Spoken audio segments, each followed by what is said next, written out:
जब लग गुरु मिले न साचा, तब लग गुरु करो 10 पांचा। क्या गुरु बदल सकते हैं? क्या गुरु बदलने से पाप लगता है? आध्यात्म के इस मैदान में आखिर सही गुरु कौन है? गीता जी में वर्णित तत्वदर्शी संत कौन है? इन सभी प्रश्नों के उत्तर जानने के लिए अवश्य सुनिए जगत गुरु तत्वदर्शी संत रामपाल जी महाराज के मंगल प्रवचन।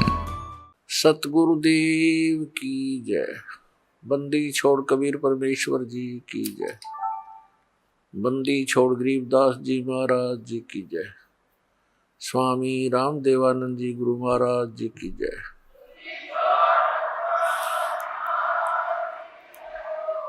गरीब नमो नमो सतपुरुष को नमस्कार। गुरु की नहीं सुर नर मुनि जन साधुआ संतों सर्वस्ती नहीं। सतगुरु साहेब संत सब डंडो तम प्रणाम। आगे पीछे मत हुए तिनको जहाँ कुर्बान। निराकार निर्विषम काल जाल वैभंजनम निर्लेपम निज निर्गुणम अकल अनुबेशुंदनम। सोहम सुरति समाप्तम सकल समाना निर्तलय उज्ज्वल हीरंबर हरदमम बेपरवाह अथा है वार पार नहीं मध्यतम। गरीब जो सुमर सिद्ध होई गणनायक गलता ना करो अनुग्रह सोई पारस पद परवाना। आदि गणेश मनाऊं गणनायक देवन देवा चरण कमलो लाऊं आद्यंत करूं सेवा। परम शक्ति संगीतम रिद्धि सिद्धि दाता सोई अवगत गुण अतीतम सत्य पुरुष निर्मोही जगदम्बा जगदीशम मंगल रूप मुरारी। तन मन अर्पों शीसम भक्ति मुक्ति भंडारी। सुर नर मुनि जन ध्यावे ब्रह्मा विष्णु महेशा। शेष शेष मुख गावे पूज्य आदि गणेशा। इंद्र कुबेर सरीखा वरुण धर्म राय ध्यावे। समर्थ जीवन जी का मन इच्छा फल पावे। 33 कोटि अधारा ध्यावे शेष 88। उतरे बहु जल पारा कट है यम की फांसी। 33 कोटि अधारा ध्यावे शेष 88। उतरे भाव जल पारा कट है यम की फांसी।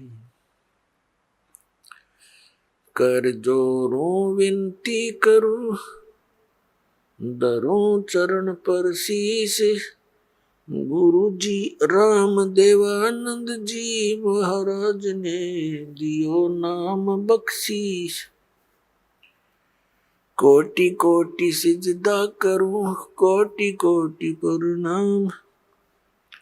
चरण कमल में राखियो मैं बांधी जाम गुलाम। कुत्ता हो गुरुदेव का रामपाल दास का नाम। गले प्रेम की जेवड़ी जहाँ खेचो वहाँ जाऊं मैं। तो करो तो बावड़ू दूर दूर करो तो जाऊं। जो राखो तो ही रहूं जो देवो सुख।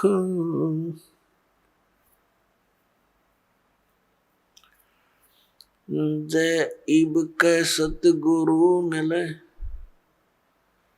सब दुख आँखों रोए। चरणों ऊपर शीश धरूं कहूं जो कहनी हो। कबीर साईं मिलेंगे पूछेंगे कुशलात। आदि अंत की सब कहूं अपने दिल की बात। गुरु जी तुम ना भूलियो चाहे लाख लोग मिल जाई, हमसे तुमको बहुत हैं, तुम जैसे हमको नहीं। तुमरे विसारे क्या बने, मैं किसकी शरण में जाऊं। शिव ब्रंच मुनि नारदा, तिनके हृदय न समाऊं। अब गुण किए तो बहुत किए, करत न मानी हार।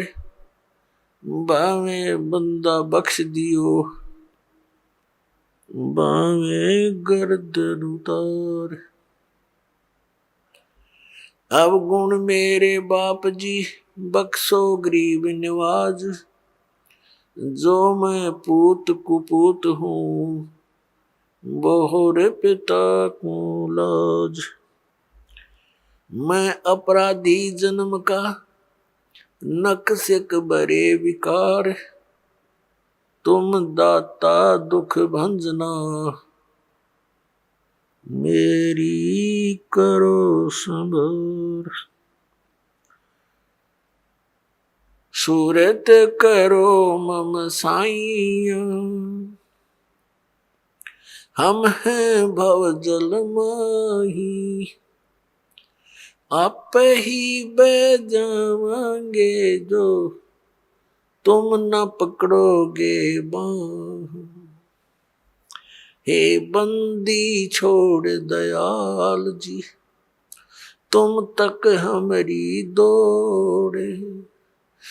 जैसे कागज जहाज का, अब सूझत और न ठोरे। परम पिता परमात्मा, पूर्ण ब्रह्म, परम अक्षर ब्रह्म कबीर परमेश्वर जी हैं। ये अनंत ब्रह्मांडों के उत्पादक हैं, ये सब के सृजनहार हैं। परमात्मा की खोज में, परमात्मा की खोज में आत्मा उसी दिन से लग गई जिस दिन से ये इस काल के जाल में फंसी थी। क्योंकि जो सुख इस आत्मा को सतलोक के अंदर था, यहां इस काल के लोक के किसी कोने में नहीं है।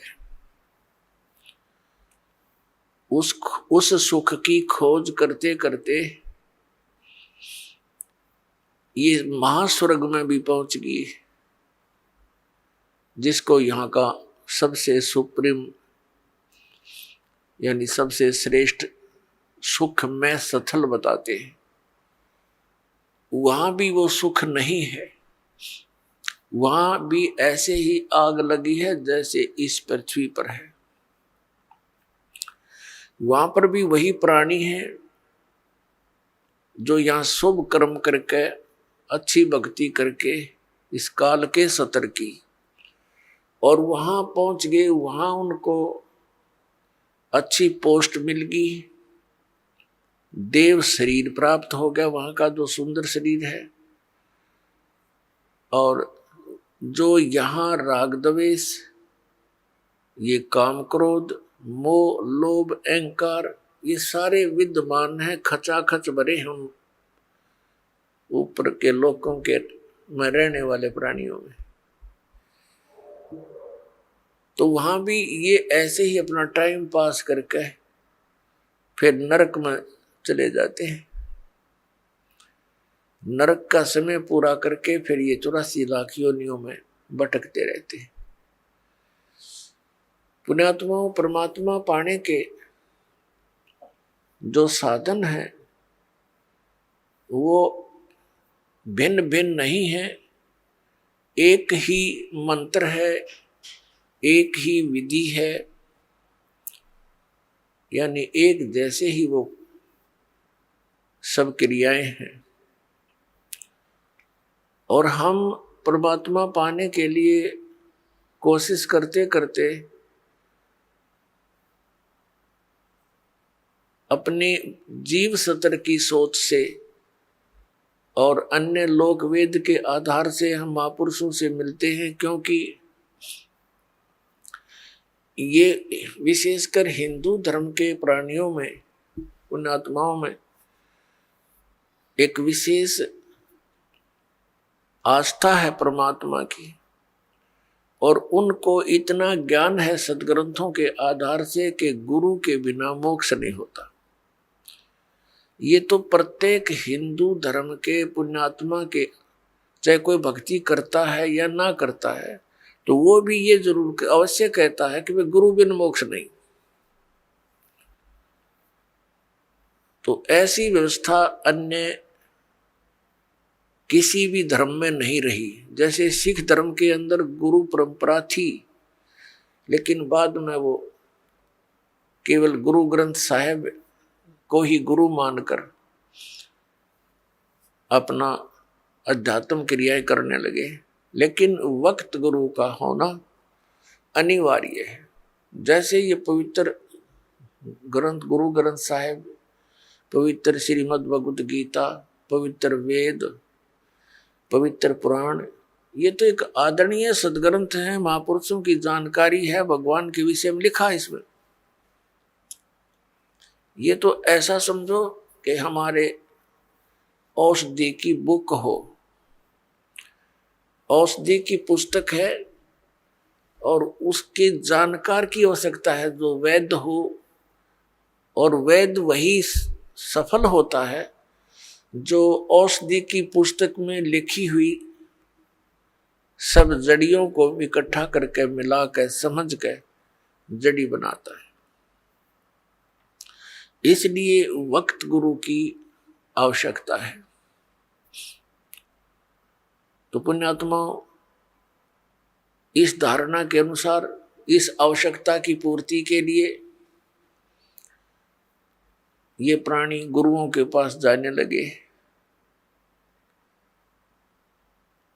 अब श्रद्धालु को कोई ज्ञान नहीं होता, क्योंकि वो तो जिज्ञासु होता है।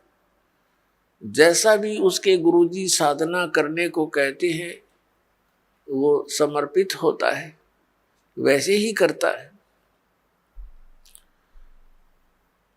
तो पुण्यात्मा सभी भक्ति भी कर रहे हैं, और बुराइयां ज्यों की तो बढ़ रही है। काम, क्रोध, लोभ, मोह, अहंकार, किसी के अंदर भी कमी नहीं बनी। इसका कारण क्या है कि पूर्ण संत ना मिलने से तो कभी भी ये शांति इस समाज में, इस लोक में नहीं हो सकती। 600 वर्ष पहले परमात्मा आए थे, स्वयं एक संत की भूमिका करके चले गए, और साथ में एक जुलाहे का कार्य भी किया करते थे, ये प्रमाणित करने के लिए कि भाई परमात्मा पाने के लिए, क्योंकि उसमें भ्रम फैला हुआ था कि ब्राह्मण वर्ग ही भक्ति के अधिकारी हैं। बाकियों को तो इन्होंने ऐसे लगा दिया था, श्राद्ध श्रुद्ध निकालने खातिर क्रियाओं में उलझा दिया था, और विशेषकर यही माना जाता था कि ब्राह्मण ऋषि, महर्षि घर त्याग कर चला गया तो व्यक्ति वही परमात्मा पा सकता है, या घना बड़ा सेठ धन दान करता हो। तो परमात्मा ने सब शंकाओं का निवारण करने के लिए एक शूद्र जाति में रहना पड़ा। उस समय छुआछूत चरम सीमा पर थी, अत्यधिक छुआछूत थी। ब्राह्मण लोग शूद्रों को निकट भी नहीं आने देते थे, दूर से बात करते थे। और उस समय परमात्मा एक जुलाहा जाति के अंदर रहे। वैसे तो उनका जन्म नहीं हुआ था, सतलोक से आए थे, सहशरीर आए थे। एक नवजात शिशु का रूप धारण किया था कमल के फूल पर, बाहर एक तालाब सरोवर के अंदर। वहां से एक नीरू नीमा नाम के जुलाहा दंपति उठा ले गए थे, और वहां परमात्मा की परवरिश लीला होने से और फिर जुलाहे का कार्य करते हुए जनता को ज्ञान भी देते थे, भक्तों को यथार्थ ज्ञान समझाते थे, सूक्ष्म वेद का प्रचार करते थे। वो यही हमें ये प्रमाणित करने आए थे, एक उदाहरण देने आए थे कि परमात्मा पाने के लिए जाति और धर्म और कर्म, यानी जैसे कोई ज्यादा बड़ा सेठ यानी धन अधिक या कम, ये इसके लिए कोई मायने नहीं रखता। गुरु पूरा हो और शिष्य सूरा हो, सूरमा।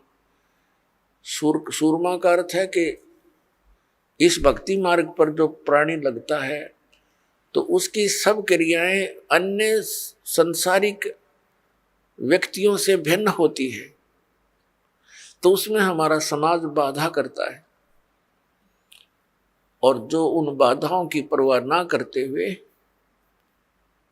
आगे बढ़ता है इस भक्ति मार्ग पर, वो सूरवीर होता है। कौन कौन थे सूरवीर?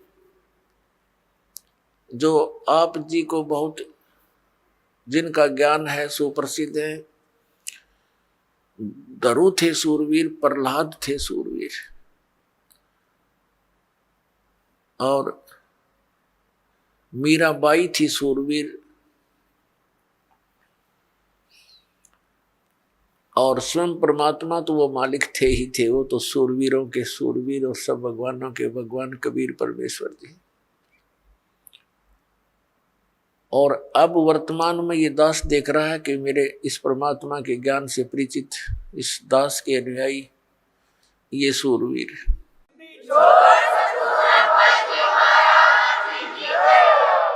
क्योंकि क्रोथा कांड के दौरान इस दास को इतना बदनाम कर दिया गया था, झूठा, और इतना परेशान किया गया परमात्मा के बच्चों को, लेकिन ये सूरवीर थे, ना किसी से लड़े और ना डरे।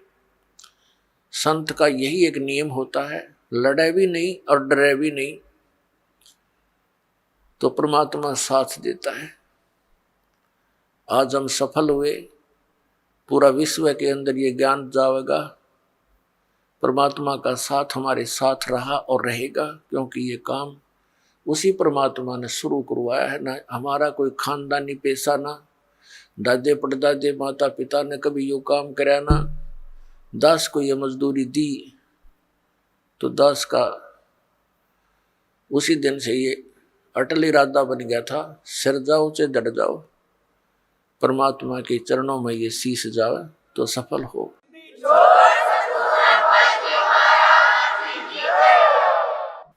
तो पुण्यात्मा, आप जी का सौभाग्य है कि काल के दूतों ने परमात्मा के इस अनमोल धन को पाताल में डाल रखा था। यानी ये समझ लो कूड़े के ढेर में घना नीचे दबा रखा था। अब दास पे कृपा हुई, रजा मालिक कबीर भगवान का साथ दास के साथ है, तो अब ये धन आपके रूबरू हो पाया है। इतने संघर्ष के बाद सन 1994 में दास को परमात्मा ने आदेश दिया था, गुरुदेव ने, दीक्षा उपदेश और सत्संग करने का, और आज सन 2012 हो गया, लगभग 18 वर्ष हो गए संघर्ष करते ने। -0 से भक्ति को ऊपर उभारा है परमात्मा कबीर जी की दया से। बिल्कुल नामो निशान नहीं था, ना भगवान का ना भक्ति का। परमात्मा के लिए तड़प सभी रहे थे। जैसे ये दास पहले हनुमान पुजारी था और मंगलवार का व्रत रखता था।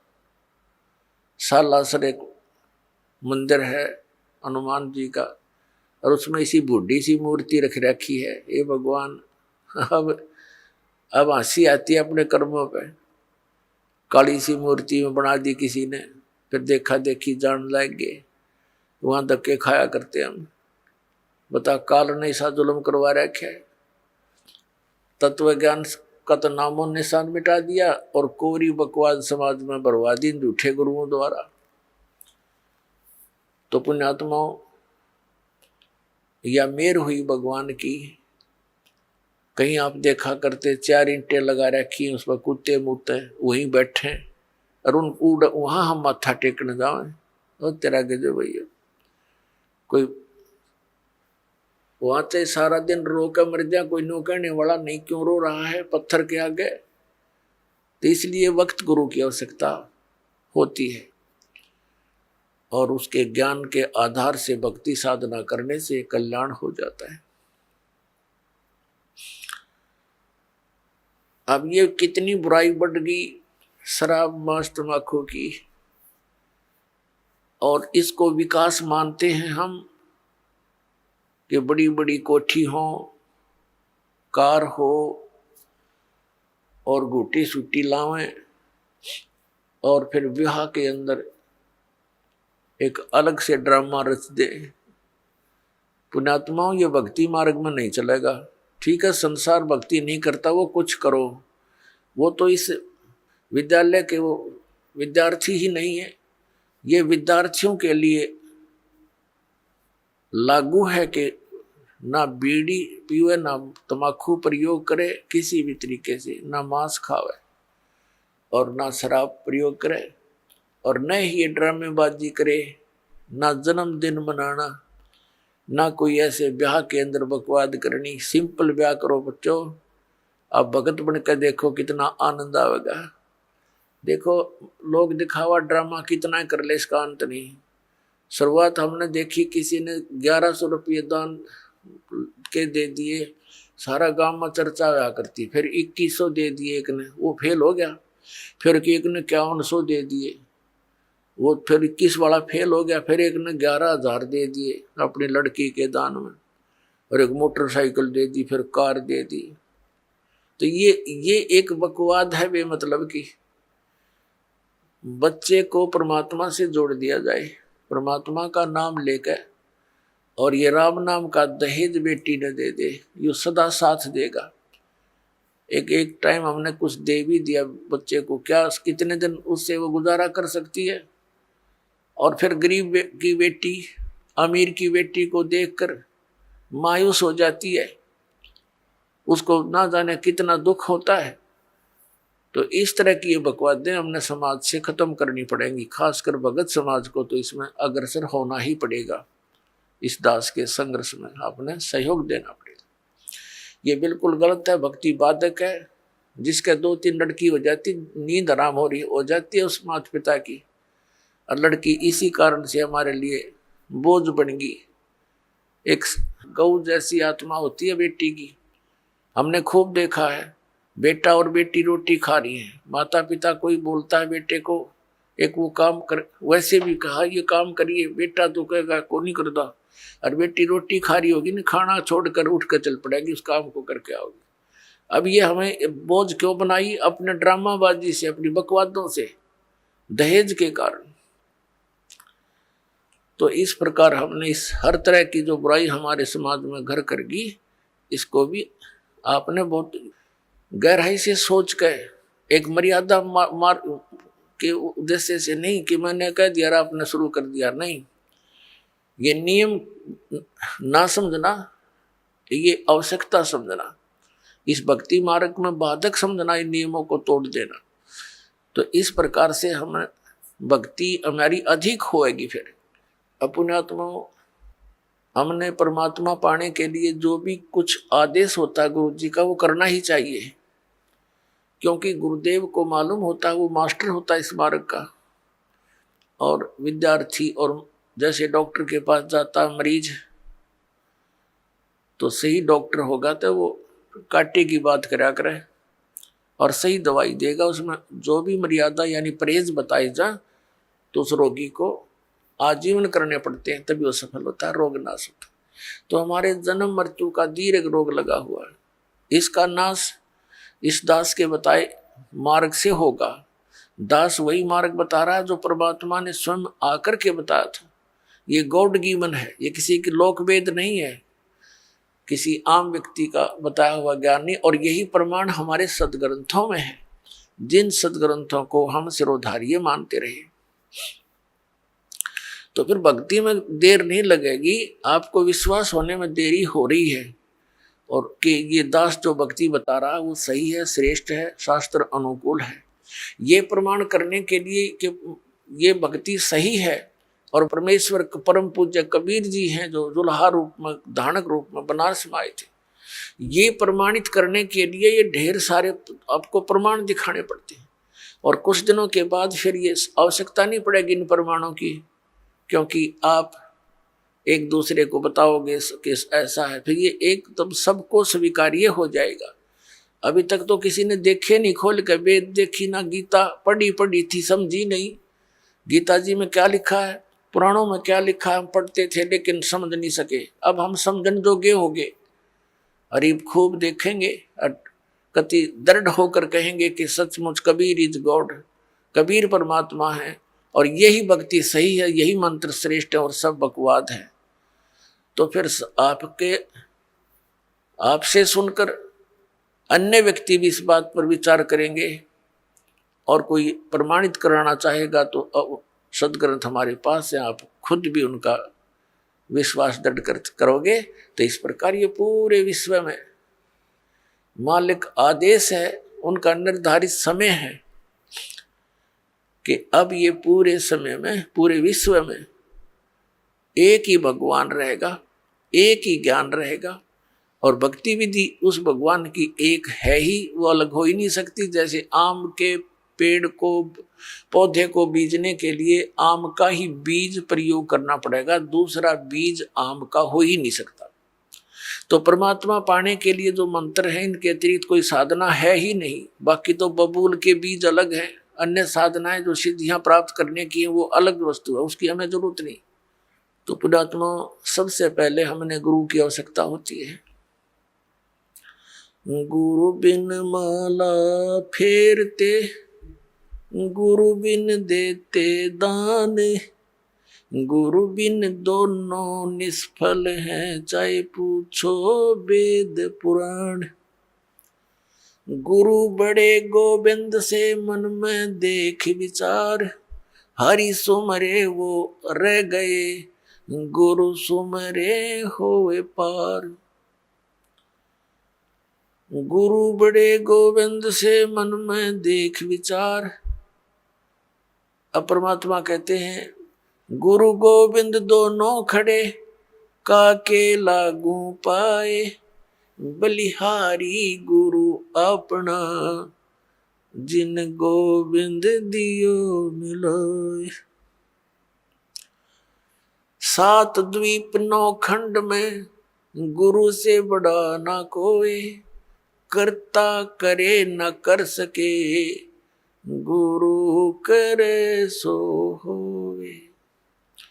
सतगुरु के उपदेश का लाया एक विचार, जय सतगुरु मिलते नहीं, जाते नरक द्वार। नरक द्वार में दूत सब करते खेचा तान, उनसे कभू ना छूटते, फिर फिरते चारों खानी।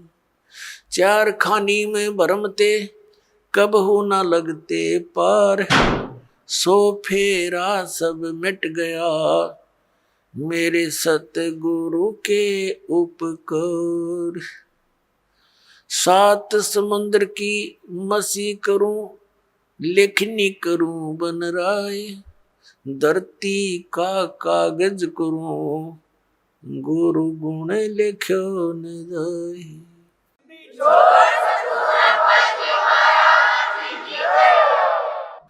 गुरु गोविंद कर जानियो, रहियो शब्द समाए, मिले जब दंडवत बंदगी, नहीं पल पल ध्यान लगावे। गुरु मानुष कर जानते, ते नर कहिए अंध, ओवे दुखी संसार में, आग काल के फंदे। गुरु को मानुष जो गिने, और करे चरणामृत को पान, ते नर नरक में जाएंगे, युग युग होवे समान। पुण्यात्माओं, परमात्मा ने गुरु जी के ऊपर गुरु की महिमा का, गुरु के महत्व को कितनी गहरे शब्दों में समझाने की चेष्टा की है। अपने आत्मा परमात्मा कहते हैं, कबीर हरि जय रूठ जा, गुरु की शरण में जावे। कहें कबीर गुरु रूठ गए, तो हर ना करे सहाय। अब क्या बताते हैं कि सतगुरु के उपदेश का लाया एक विचार, जय सतगुरु मिलते नहीं हम जाते नरक द्वार। पुण्यात्मा, आपने महावीर जैन जी का इतिहास बहुत बार देखा है, दास ने दिखाया है। वो पुण्यात्मा भक्ति के लिए घर भी त्याग दिया, अपने दादाजी से उपदेश लिया, ऋषभदेव जी से, वो मारीची जी ने, और वही आत्मा आगे चल के महावीर जैन हुआ। महावीर जैन के रूप में जन्मने से पहले उस आत्मा ने 80 लाख बार तो देव पद प्राप्त किया, देवता बना, और बाकी 60 करोड़ बार गधे की योनि, 30 करोड़ बार कुत्ता, 20 करोड़ बार बिल्ली, 10 पता नहीं कितनी बार हाथी, नपुंसक, शिकारी रहा। तो जब तक सतगुरु नहीं मिलते ये प्राणी साधना करता करता भी दुखी रहता है। तो इसलिए परमात्मा बताते हैं सतगुरु के उपदेश का। पृथ्वी पर सतगुरु एक ही होता है, एक समय में, अनेक नहीं होते। जैसे परमात्मा स्वयं आए थे कबीर जी, वो अकेले ही, पर वो तो परमात्मा भी थे और सतगुरु भी थे, वो तो सर्वे सवा थे। और उस समय 64 लाख शिष्य थे मालिक के। पुण्यात्मा, विचार करने की बातें हैं, क्योंकि हम लाल की महिमा से परिचित नहीं थे। लाल की को सुनते अवश्य थे कि वो बहुमूल्य होता है, लेकिन पहचान नहीं थी। हम भगवान को सर्व सुखदाई, सब संकटों से निवारण करने वाला मानते हैं, इसलिए ही उसकी खोज में हम जगह जगह भटक रहे थे। लेकिन हमने उस लाल की हमें पहचान नहीं हुई। उन स्वार्थी लोगों ने कौड़ी को हमें लाल बताकर हमारे को दे दिया। हम उन कौड़ियों को लाल समझकर गठड़ी बांधे फिरे थे। अब दास को पता चला, परख हुई, लाल और लालड़ी को परख करने की बुद्धि दी भगवान ने, और वही दास ने आपके साथ कर दी। आपको भी लाल परखने योग्य ज्ञान दे दिया। तो पहले हम साधना ठीक ना करके कितने कष्ट उठाए, उस परमात्मा ने आकर ही हमें ये ज्ञान दिया, अपनी पहचान आप ही बताई। तो क्या बताते हैं कि भक्ति करते करते भी उस महापुरुष की कितनी दुर्गति हुई, क्योंकि उनको सतगुरु नहीं मिला। 600 वर्ष पहले परमात्मा स्वयं आए थे, 64 लाख शिष्य हुए उनके, और अकेले सतगुरु थे, अकेले नाम देते थे। और पुण्यात्मा, उस समय ना कोई मीडिया था, ना कोई पुस्तक का लेखन करके कहीं भेजा जा सकता था। आदरणीय धर्मदास साहिब जी ने कबीर साहब की वाणी लिपिबद्ध करके रख ली थी, लेकिन उसको बार बार इतनी को हाथ से लिखने में तो 10 साल फिर लग जाए उसको। तो ऐसे जैसे आजकल परमात्मा ने दया बख्शी है, अक्षर ज्ञान दिया, पेपर दे दिया, इस पर पुस्तक परमात्मा की महिमा लिखकर हमने आपको भेज दी, पुस्तकें बना बना कर। फिर ये इलेक्ट्रॉनिक सिस्टम परमात्मा ने दिया, सीडी का ये बना के दे दी, चिप चल पड़ी परमात्मा की दी हुई है। ये गॉड गिवन इंस्ट्रूमेंट है, ये मनुष्य के सत्र के बनाए हुए नहीं है, ये भूल जाना आप। ये मनुष्य 4 युगों में यही था, एक रेडू के अंदर और 6 खच्चर जोड़ कर रथ बना के घसीटे आंडा करते, अरे विसी कार बना ली, हवाई जहाज बना दी, और ये इंटरनेट बनवा दिए, ये परमात्मा के दिए हुए हैं। और इस काल ने इनका दुरुपयोग शुरू करवा दिया, इसमें फिल्म देखे, नाचे कूदे, समाज दूना बिगड़ गया। लेकिन अब शुद्ध रहेगा। यहाँ पर कोई भी पदार्थ है उसके गुण अवगुण दोनों चले, लेकिन हम अवगुणों को त्याग कर गुणों को ग्रहण करेंगे, हमें ज्ञान हो जाएगा। तो कहने का भाव यह कि 64 लाख शेष होना उस समय एक धानक के जुल्हे के, ये कोई बड़कों का खेल नहीं है, जिसको हम एक शूद्र कहते थे, एक कवि तक करके कवि कह के सीमित कर दिया था, फाइनल क्लोज कर दी थी उनकी फाइल को। अब वह फाइल फिर खुली उस भगवान की। वो परमात्मा है, हमारे पिता हैं।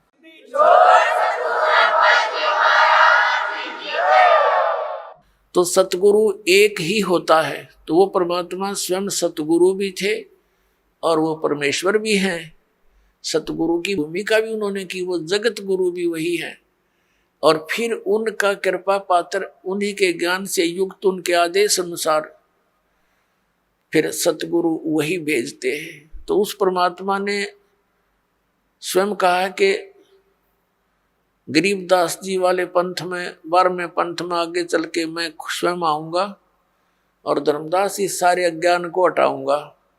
अब परमात्मा ने हो सकता है दास को किस इस योग्य देखा होगा, तो अपने कुत्ते को छोड़ दिया भौंकने के लिए, अपने बच्चों को, धनियों को जगाने के लिए।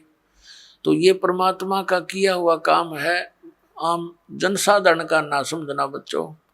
और इसका लाभ उठाओ, आप भी उठाओ, औरों को भी जगाओ जो गहरी नींद में सोए पड़े हैं और काल के दूता के फंसे पड़े हैं, प्यार के साथ। क्योंकि काल ने कहा था कि ऐसे उल्टे रंग में रंग दूंगा, जब तुम्हारा मोक्ष समय आवेगा कलयुग में, उससे पहले सब नकली पंथ चला दूंगा तेरे नाम से, कबीर नाम से और सतलोक सचखंड के नाम से। और उनमें इतना अज्ञान ठोक दूंगा, तेरा संदेश वाहक जब आएगा तब तक तो वो वकील बन जाएंगे उस अज्ञान के और कतई नहीं मानेंगे। परमात्मा ने कहा था कि हमें मनाना आता है, उस समय शिक्षित करूंगा। परमात्मा ने कहा था, उस समय सोचा, बता दिया था धर्मदास को कि अभी तू चुप रहना, इसको जिक्र ना करना। सबको शिक्षित किया दाता ने, ये इंटरनेट प्रोजेक्टर बनवा दिए, दूर बैठे आप देख सकते हो क्या बोला जा रहा है, क्या लिखा है सदग्रंथों में, सामूहिक तौर पर सीडी के माध्यम से, टीवी के माध्यम से। तो ये परमात्मा का किया हुआ कार्य है। और पहले परमात्मा स्वयं एक दिन में हजार हजार जगह प्रकट हो जाते थे, तो भगवान है, वो तो जो चाहे सो कर सकते हैं। तो इस प्रकार परमात्मा ने हमें जगाया, सत ज्ञान दिया, वही दिया हुआ ज्ञान आज दास आपके समक्ष रख रहा। तो प्रसंग चल रहा है कि सतगुरु के उपदेश का लाया एक विचार, जय सतगुरु मिलते नहीं हम जाते नरक द्वार। पुण्यात्माओं, इन वचनों को गणी गहराई तो सुना करो, इनको हृदय में जाने दो कानों के माध्यम से।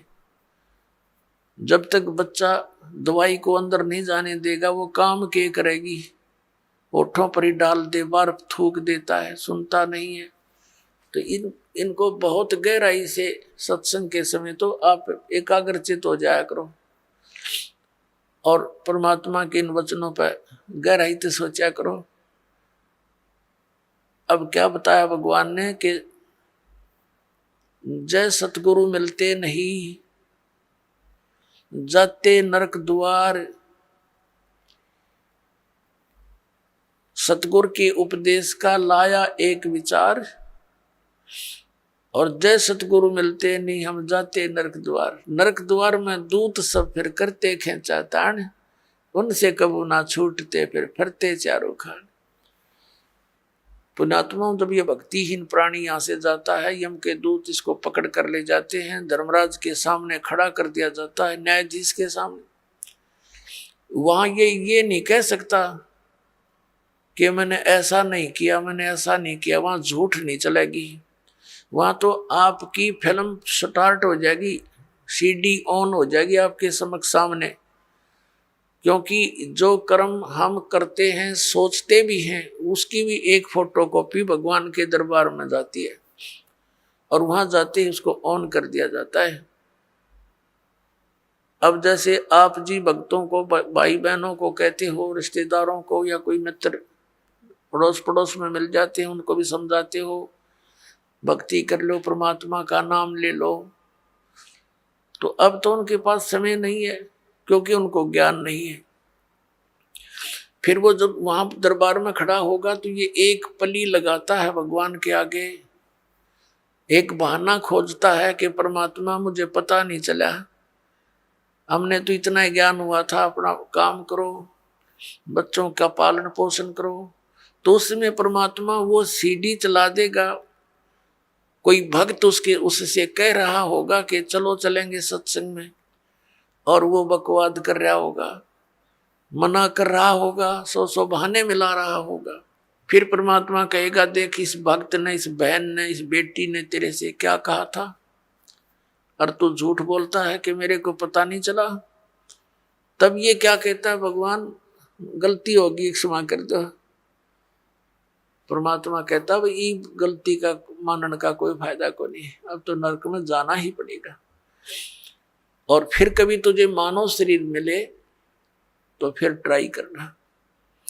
तो पुण्यात्माओं, ये धर्मराज के दरबार में जो प्राणी जाता है उसके बाद इसको नरक में डाला जाता है, और वहां तो लाखों की संख्या में, हजारों की संख्या में पशुओं की तरह चारों तरफ से यम के दूत, जो समझ लो हाथों में भाले, क्योंकि वो शरीर ऐसा है उसमें पीड़ा घनी होती है और उसमें मरता नहीं प्राणी, पीड़ा ज्यादा होती है, तो उसमें सीधे भाले ठोके, आंखों में मारेंगे ना सीधे, और ऐसे जैसा भी हाथ में आओ उतना लठ मारते हैं और उनको जबरदस्ती नरक में ठोक देते हैं, धक्के मार मार के वो उल्टे बाजे उनके लठ मारे, और जैसे पशु को फाटक में रोकते हैं ऐसा ठोक दिया जाता है।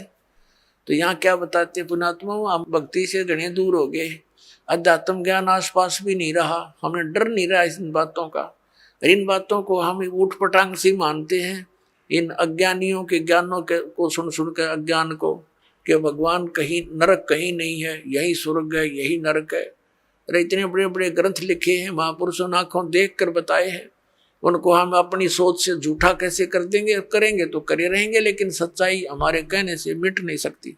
तो परमात्मा बताते हैं कि नरक द्वार में जब नरक में ठोके जाओगे, दूत सब और करते खेचा ताण, दे डंडा दे लठे अंदर ठोक देते हैं। नरक द्वार में दूत सब करते खेचा ताण और उनसे कभी ना छूटता, फिर फिरता चारों खान, वहां नरक में दुख उठा करके फिर इन चार खानियों में 84 लाख प्रकार के इन पशु पक्षियों और सब जीवों की, ये प्राणियों के जो शरीरों में कष्ट उठाना पड़ता है। अब परमात्मा बताते हैं, नरक द्वार में दूत सब करते खेचा ताण, उनसे कबू ना छूटता, फिर फिरता चारों खान, चार खानी में भरमता और कबू ना लगता पार, सो फेरा सब मिट गया मेरे सतगुरु के उपकार। अब सतगुरु के उपकार, जैसे गरीबदास जी ने कहा है कि जो जा सतगुरु की मैं बलिहारी, जो जमन मरण मिटाही, जो जन्म और मृत्यु के इस दीर्घ रोग का नाश कर दे, कहते मैं उस सतगुरु पर बलिहारी हूं। तो जन्म मरण का रोग का नाश कबीर परमेश्वर ही कर सकता है, और कबीर परमेश्वर जिस भी अपनी आत्मा को, दास को यहाँ भेजता है अपना सामर्थ्य देकर, तो यह उसके द्वारा परमात्मा ही करवाता है।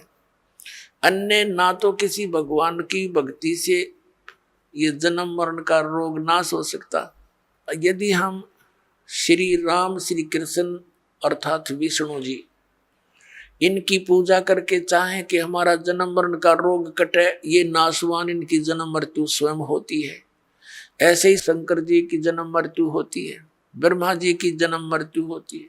इनका पिता है सरपुरुष, जिसको काल रूपी ब्रह्म भी कहते हैं, जो गीता बोल रहा है श्री कृष्ण जी में प्रवेश करके, वो स्वयं स्वीकारता है। गीता जी अध्याय नंबर 4 के श्लोक नंबर 5 और 9 में, अध्याय नंबर 2 के श्लोक नंबर 12 में, गीता जी अध्याय नंबर 10 के श्लोक नंबर 2 में ये कहता, अर्जुन तेरे मेरे बहुत जन्म हो चुके हैं, तू नहीं जानता मैं जानता हूं। तो इससे सिद्ध है कि इस ब्रह्म की पूजा करने वाला भी जन्म मरण के रोग से नहीं बच सकता, और ब्रह्म की साधना ब्रह्म पुजारी गुरु से ही लेनी पड़ती है। उस गुरु की शरण में जाने से भी जन्म मृत्यु का रोग नहीं कट सकता, और जब तक जन्म मृत्यु का रोग नहीं कटेगा हम शांति नहीं हो सकती। गीता ज्ञानदाता 8वें अध्याय के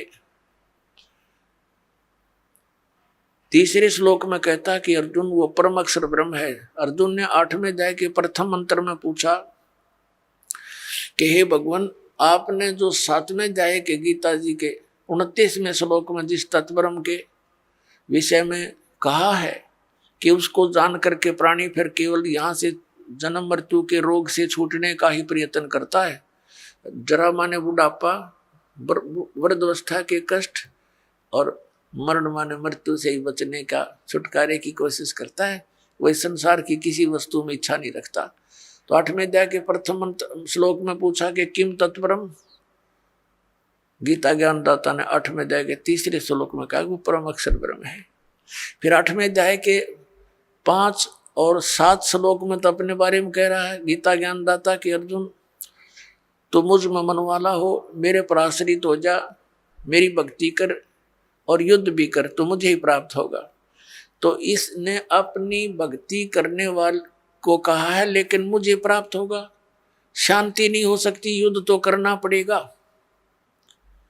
8वें अध्याय के 8, 9, 10 में कहा है कि उस परम अक्षर ब्रह्म की साधना करने वाला प्राणी उसके पास चला जाता है। 15वें अध्याय के 1 से लेकर 4 में कहा कि तत्वदर्शी संत की पहचान बताई है, और उसके पश्चात वो तत्वदर्शी संत मिल जावे, सतगुरु मिल जावे, उसके पश्चात परमेश्वर के उस परम पद की खोज करनी चाहिए, जहां जाने के बाद साधक फिर लौटकर कभी संसार में नहीं आते।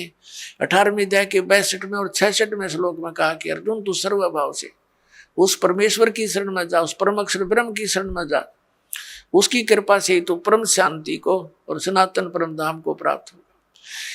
और ऐसे ही 18वें अध्याय के 66वें श्लोक में कहा कि सर्वधर्मान प्रीतज माम, मेरे सतर की जो साधना है, जैसे 8वें अध्याय के 13वें श्लोक में गीता ज्ञानदाता कहता है कि ओम इति एकाक्षरम ब्रह्म व्यवहारण माम अनुस्मरण ये प्रियाति तजन देहम सयाति परमाम गतिम। मुझ ब्रह्म का एक ओम मंत्र है, और ओम से होने वाली जो परम गति है उसको वही प्राप्त कर सकता है जो अंतिम श्वास तक ओम का ही जाप करता हुआ शरीर त्याग कर जाता है। तो उससे कौन सी गति होती है? ब्रह्मलोक प्राप्ति होती है, क्योंकि ब्रह्म का मंत्र ओम है। 8वें अध्याय के 16वें श्लोक में गीता जी में कहा कि अर्जुन ये ब्रह्मलोक पर्यंत सब पुनरावर्ती में है, वहां गए हुए प्राणी भी फिर जन्म मरण के चक्कर में रहते हैं।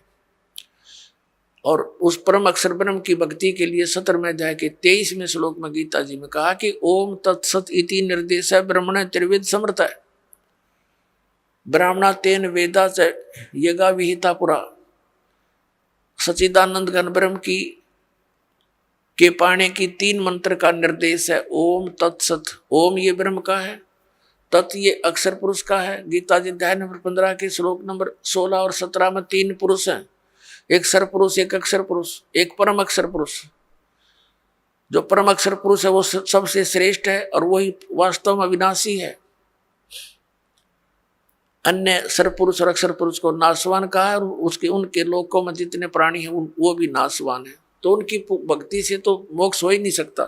अब श्रीमद् भगवद गीता अध्याय नंबर 17 के श्लोक नंबर 23 में ओम तो ब्रह्म का जाप सर पुरुष का, और तत् ये सांकेतिक है, ये अक्षर पुरुष का, और जो सत शब्द है वो भी सांकेतिक है। इसको सार नाम भी कहते हैं, इसको आदि नाम भी कहते हैं, वो है परम अक्षर ब्रह्म का।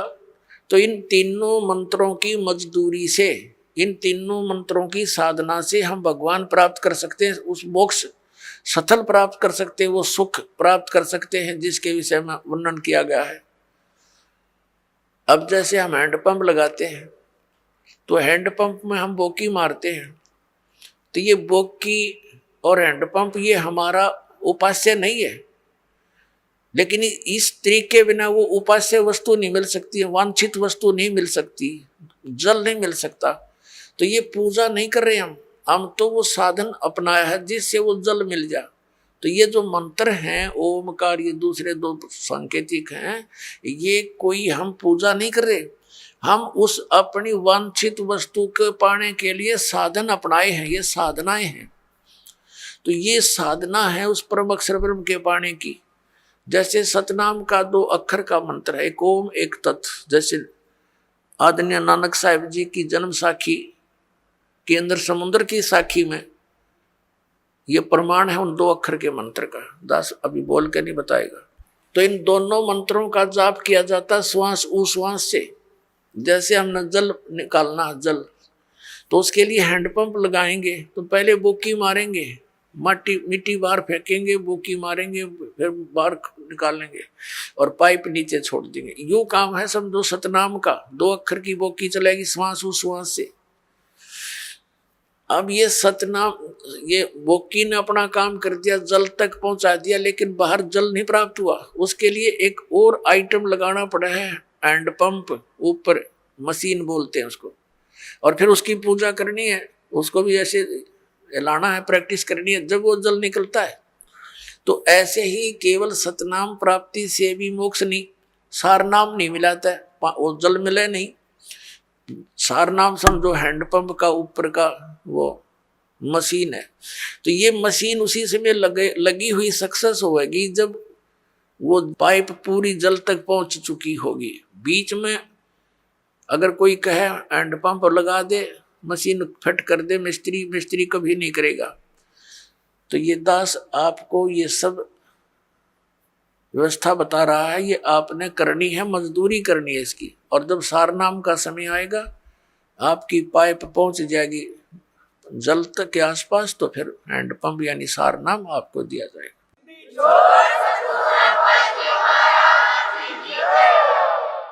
तो इस प्रकार हम इस ओम, उस परम अक्षर ब्रह्म के पाने का ओम तत्सत, ये 3 मंत्र का जाप है। ओम ये ब्रह्म का है, तत् ये अक्षर पुरुष का है, उसको परब्रह्म भी बोलते हैं, और सत ये परम अक्षर ब्रह्म का, इसको पार ब्रह्म कहते हैं। पार ब्रह्म, एक परब्रह्म एक पार ब्रह्म। ब्रह्म तो ये सरपुरुष है, ये काल भगवान 21 ब्रह्मांड का स्वामी। अक्षर पुरुष इसको परब्रह्म कहते हैं, ब्रह्म से नेक्स्ट भगवान, पर यानी दूसरा। और इससे ऊपर पार ब्रह्म, पार ब्रह्म माने सबसे परले पार का, सबसे ऊपर वाला, वो पार ब्रह्म होता है। जैसे आप संतों की वाणी में पार ब्रह्म शब्द सुनते हो, वो परब्रह्म के लिए नहीं है, वो पार ब्रह्म यानी उस सत्य पुरुष की तरफ संकेत है, परम अक्षर ब्रह्म की तरफ संकेत है। तो जैसे तो उस परमात्मा के पाने का फिर 3 मंत्र का जाप है, ओम तत्सत। तो इस प्रकार हम उस परमात्मा को पाएंगे। कैसे पाएंगे? गीता जी अध्याय नंबर 18 के श्लोक नंबर 66 में कहा है, इस गीता ज्ञानदाता ब्रह्म ने सर्वधर्मान परित्यज माम एकम शरणम व्रज अहम तवा सर्व पापे भ्य मोक्षामि मा शुच। ये क्या कहता है कि मेरे सत्तर की जितनी पूजाएं हैं वो मुझ में छोड़ दे, मुझे दे दे मेरे सत्तर का जो तूने मजदूरी करी है, फिर मैं तुझे यहां से जाने दूंगा नहीं, तू मेरा बंधक मजदूर है, और मेरा कर्ज उतार दे। फिर तू उसकी शरण में जा। एकम, एकम माने जिसके बराबर दूसरा ना हो, अद्वितीय,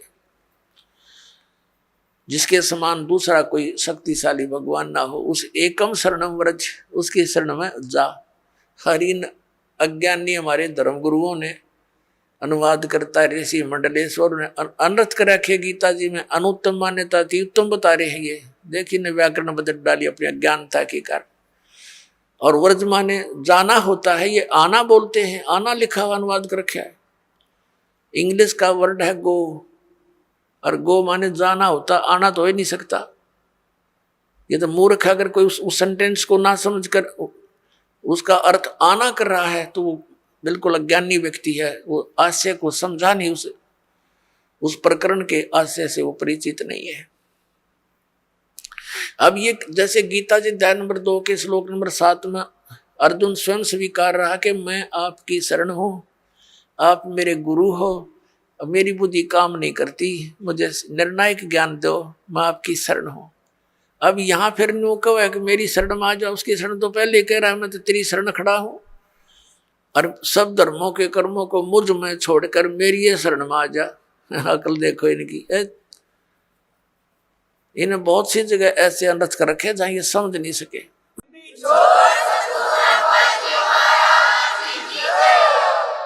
तो ये हम ओम नाम का जाप इसको दे देंगे काल को, ये हमें यहां से जाने देगा, नो ड्यू सर्टिफिकेट लिख देगा ये। लेकिन ये तब लिखेगा जब गुरु साथ होगा, नहीं तो आपको बहका करके यही अपने नकली सतलोक, नकली अलख लोक, अगम लोक, इसने ब्रह्म लोक में बना रखे हैं धोखा देने के लिए, वहां पटक देगा ठाक है, और वहां जीवन बर्बाद करा के कितने युगों के बाद फिर जमीन पर पटकेगा, सारा काम रह गया बना बनाया। तो सतगुरु की आवश्यकता आपके साथ रहेगी अंतिम सांस तक। तो जैसे अब प्रसंग चला है कि हम ओम नाम का जाप इसको दे देंगे, और फिर हमने 7 संग ब्रह्मंडों को पार करके जाना है इस अक्षर पुरुष के परब्रह्म के 7 संग ब्रह्मंडों को, उसके लोक से जाने का किराया देना है इसका। वो तत् मंत्र जो आपको देते हैं वो उसके किराया देना है, उस वहां से फिर वो जाने के लिए हमें ये समझ लो टोल टैक्स समझ लो ये उसका अक्षर पुरुष के लोकों से पार होने का। और तीसरा जो मंत्र है वो सतलोक में स्थायी स्थान प्रदान कराओगा, जो आदि नाम है, सार नाम है। तो पुण्यात्मा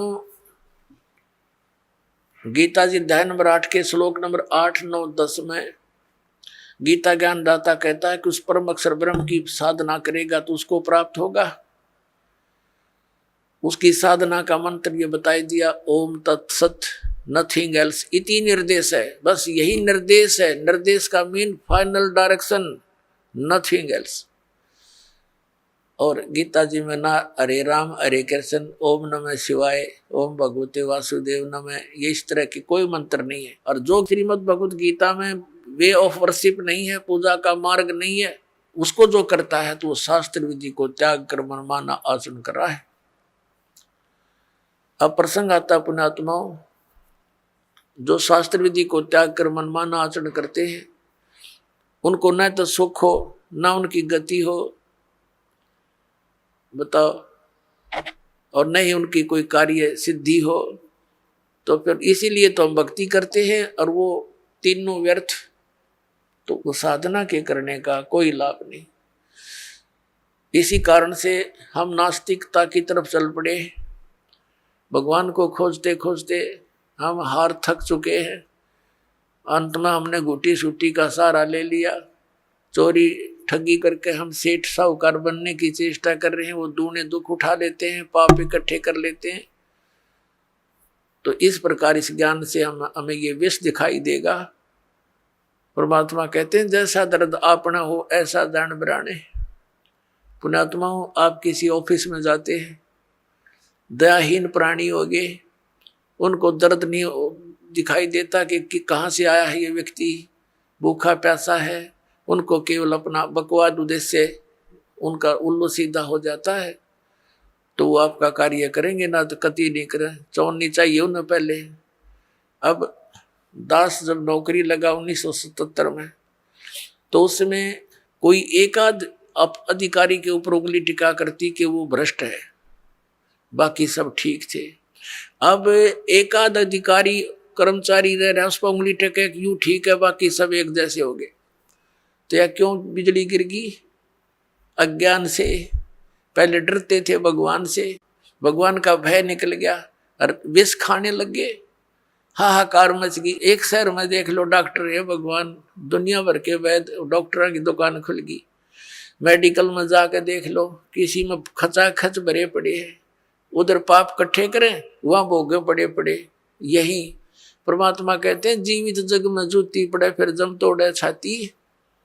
हाँ, जीवित यहाँ ब्रान माटी होगी, राग गयम के दूध गढ़ेंगे, वो न्यारे दुख तुम्हारे ऊपर। तो इस विष ने कौन खाओगा जब ज्ञान हो जाएगा? तो ये कारण क्यों हो गया है? क्योंकि हम भगवान के विधान से अपरिचित होकर पाप कर रहे हैं। अब छोटे छोटे बच्चों को दास देखता है, बड़ी खुशी होती है। वो कहता जी मैंने ऐसे बेड़ी उठा कर दे दी गलती से, और रोता है मेरा नाम खंड हो गया। तो पुण्यात्मा ये समाज तैयार होगा क्या? ये बच्चे बुराई करेंगे? आगे चल के ये ऐसा सोच समाज तैयार हो जाएगा, इनको देख देख और आदमी भी, दूसरे भी इनका अनुसरण करेंगे। छोटे छोटे बालक ऐसे नेक नीति से रह रहे हैं। एक छोटा सा बच्चा, उसको 100 का नोट मिल गया, गली में पड़ा था। आते उसने अपनी माँ को दिया कि वहाँ पड़ा था। उसकी माँ ने कहा नहीं बेटा, इसको हम नहीं प्रयोग करेंगे, इसको उठा के यहाँ दान पात्र में डाल दिया।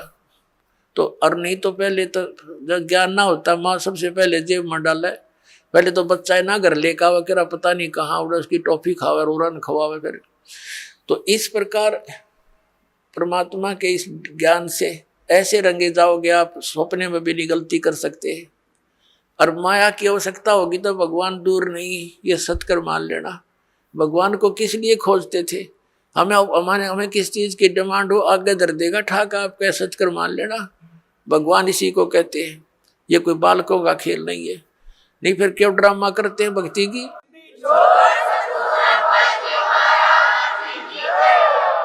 ये वो समृद्ध शक्ति है, एक वचन में सब कुछ कर सकता है आपके लिए, लेकिन उसके कराने योग्य आपने बनना पड़ेगा। कहते हैं सतगुरु के दरबार में कमी काहे की ना, और अंसा मौज नहीं पा रहा तेरी चूक चाकरी में। तो अगर इस सच्चे दरबार में किसी चीज की कमी नहीं है और आपके ऊपर मेहर नहीं हो रही है, तो आपकी कोई चाकरी में, आपकी सेवा और शुश्रूषा में कोई त्रुटि है, उसको ठीक कर, तुरंत बिजली आ जाएगी। करंट आने के लिए, बिजली पावर आने के लिए हमने उस योग्य बनना पड़ता है, गुड कंडक्टर। तो बिजली आई सारे काम होंगे, फिर तो जो उसके गुण हैं। तो उस बिजली को आने के योग्य बनाओ, और इसी तरीके से बनोगे आप, इस ज्ञान से, इस भक्ति से समर्पित हो जाओगे।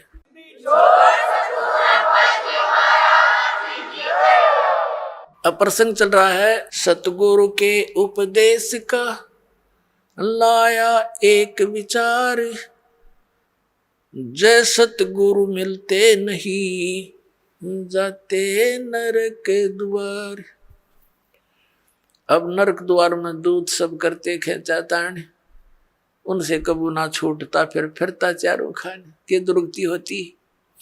चार खानी में भ्रमता, कदे ना लगता पार। और ये सब फेरा मिट गया मेरे सतगुरु के उपकार, यानी उस परम संत, उस संत की कृपा से, इस मंत्र की प्राप्ति से मेरा यू सारा जो दुख था ये बाईपास निकल गया। 100 फेरा सब मिट गया मेरे सतगुरु के उपकार। फिर क्या बताते हैं? 7 समुद्र की मसीह करूं और लेखनी करूं बन राय, धरती का कागज करूं गुरु गुण लिखो न जाए। होय होय। अब बता के गुण लिखेंगे इस परम पिता परमात्मा का? इतने कष्टों से हमें निकाल दिया। एक कुत्ते का जीवन लिखने लगो, एक मक्के के दुख है उसके ऊपर। गर्मियों सर्दियों के दिन, सर्दी का मौसम, गली में पड़ा है। पहले वो कोठी में रहता था, एसी रूम में, बिना भक्ति के। देख कहाँ बना उसका प्लेटफार्म। फिर गली में बैठा है, सह परिवार लेटा है, कुतिया कुत्ते बनकर। ऊपर से वर्षा हो रही है, ठिठुर रहा है, आता जाता उसका लठ मार देता है, और फिर वो भूखा उठता सुबेरे, किसी के द्वार की तरफ भागता है। तो वहाँ सुबह सुबह कौन उसके लिए वहाँ परोठे तैयार कर रखा है, उसका डंडा मारेंगे चल। वो फिर दूसरे घर में घुसता है, तीसरे मनमान रसोई में पहुँच जा, क्यों भूख लग रही है, तो उसका लागे कड़ में लठ।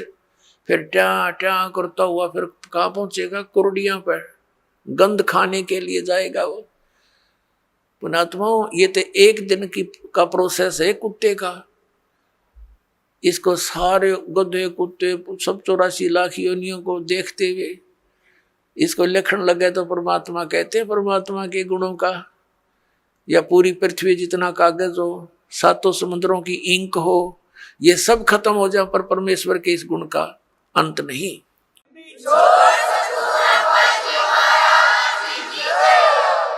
अब पुण्यात्मा परमात्मा बताते हैं, गुरु गोविंद कर जानियो, रहियो शब्द समाए, मिले जब दंडवत बंदगी, नहीं तो पल पल ध्यान लगावे। गुरु जी को गोविंद यानी परमात्मा तुल्य मानकर अपना इस भक्ति रूपी गेम को सफल करना। पुण्यात्मा, परमात्मा जब आए थे वो स्वयं भगवान थे, और हम उनको ना पहचान कर हम एक सिंपल मैन मानते रहे। आशीर्वाद देते थे, लाभ भी होता था, लेकिन फिर वो जुलाहा दिखा करता, उन्हें भगवान दिखाई ना दिया। इस करके हम सारे रह गए यहीं पर 64 के 64 लाख। अब परमात्मा ने बताया कि गुरु को गोविंद समझकर, भगवान समझकर डील करो, ट्रीट करो उसको। जैसे ये दास तो भगवान नहीं है, लेकिन वो परमात्मा ऐसे ही दास की तरह रोल करके चले गए, वो भगवान थे और काल हमारी रोल मार गया नू। तो इसलिए परमात्मा ने कहा है कि गुरु जी को तुमने परमात्मा मानकर अपने इस भक्ति मार्ग को सफल करना होगा, ना कतई नहीं होगा ये तुम्हारा। जैसे गणित के अंदर एक ऋण का प्रश्न होता है, उसमें मूलधन ज्ञात करना होता है। उसके लिए मानना पड़ता है, मान लो मूलधन 100 रुपये। वो 100 रुपये मूलधन नहीं होता, मूलधन तो अरबों खरबों में होता है, करोड़ों में होता है। वो मूलधन अरबों करोड़ों वाला प्राप्त करने के लिए हमने 100 रुपये मूलधन मानना पड़ेगा। ये मजबूरी समझ लो, ये जरूरी समझो। इसके बिना वो मिल नहीं सकता। हमने जिस मूलधन की हम खोज कर रहे हैं और वो नहीं मिला तो हम फेल हो गए, नंबर 0 हमारे। तो गुरु जी को आप जी ने ये समझना पड़ेगा कि भगवान ही बैठे। जैसे हम परमात्मा के पास जाएंगे तो हम कैसे डील करेंगे उनको, जैसा इस दास को करोगे ये आपका स्वभाव बनेगा, यही भाव बना रहेगा। तो इस भाव और स्वभाव को हमने यही चेंज करके जाना पड़ेगा उसके दरबार में। और वहां जाकर फिर मन में 2 सटपट रहेगी तो फिर पटक देंगे उल्टे ठाके। वहां तो छालनी में छाने जाओगे पुण्यात्मा, उड़ा कोई किसी की गवाही की जरूरत को नहीं।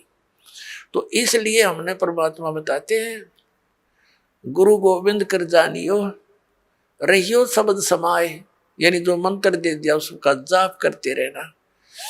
और मिले गुरु जी जब दंडवत बंदगी प्रणाम करे, और बाद में नहीं तो पल पल ध्यान लगावे, यानी उनकी याद रखें इन गुणों को। हे भगवान, जब आपको पुण्यात्मा अमिताभ बालक हो, छोटे से बच्चे को 2 साल का, कोई 3 वर्ष का, यानी जिस दिन नाम मिला उसी दिन से आपकी ये भक्ति मार्ग में आयु काउंट होती है।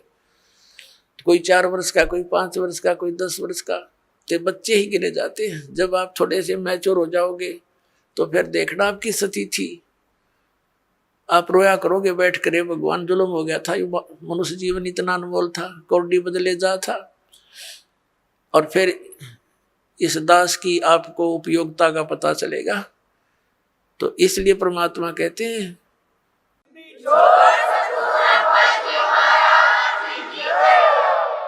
फिर उसकी भूल पड़ ही नहीं सकती। इतना उपयोगी वस्तु एक पल भी नहीं हम दूर हो सकते जिसमें इतना लगाव बन जाएगा, ऐसा खिंचाव बनेगा।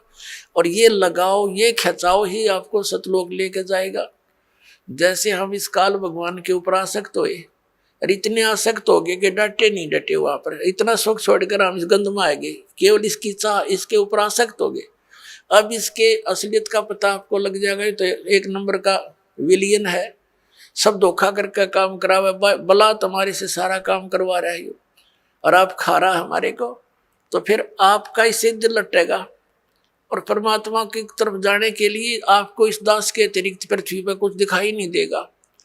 तो फिर अपने आप आपकी आशा, आपकी हर तरह से हट करके व्यक्ति इस दास पर जो है ना इकट्ठी हो जाएगी, एकत्रित हो जाएगी, और इतनी कसक हो जाएगी कि आप डांटे नहीं डट सकते।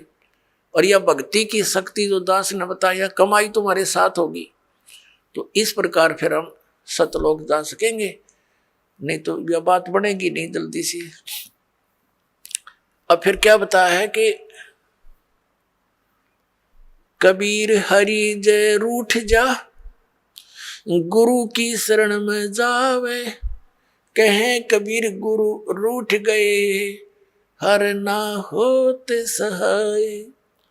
जैसे क्या बताते हैं, जो व्यक्ति अपने पाप कर्मों के कारण दुखी होते हैं तो वो कहा करते हैं कि हमारा राम रूठ गया, हमारा राम रूठ गया, नए नए दुख आने लग गए हमारे ऊपर।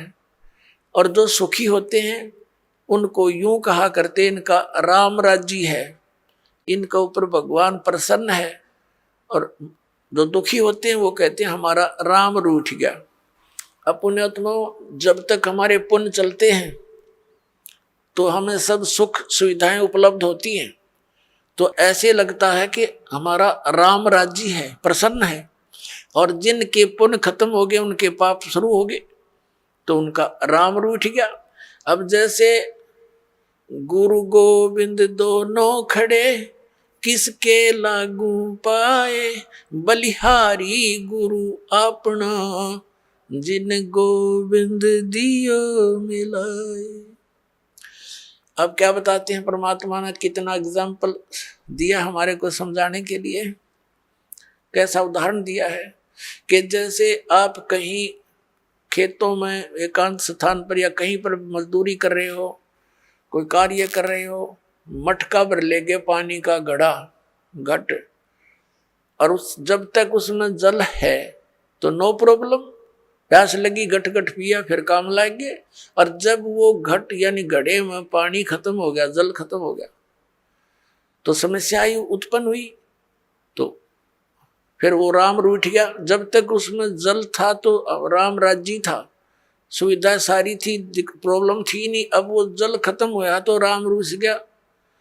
अब वो राम मिला कहाँ? हैंडपंप में। हैंडपंप में मिला वो जल, तो वहां गए, हैंडपंप के नीचे रखा मटका, फिर करी उसकी पूजा सेवा और भर लाए, फिर सुखी हो गए। तो जिनके ऊपर अब पापों के दौर चल पड़े, उनके पुण्य समाप्त हो चुके, और सुख होगा पुण्य बढ़ने से, पुण्य प्राप्त होने से। तो यहां परमात्मा कहते हैं कि एक तरफ तो आपके पास एक घड़े में जल रखा है और एक तरफ हैंडपंप है।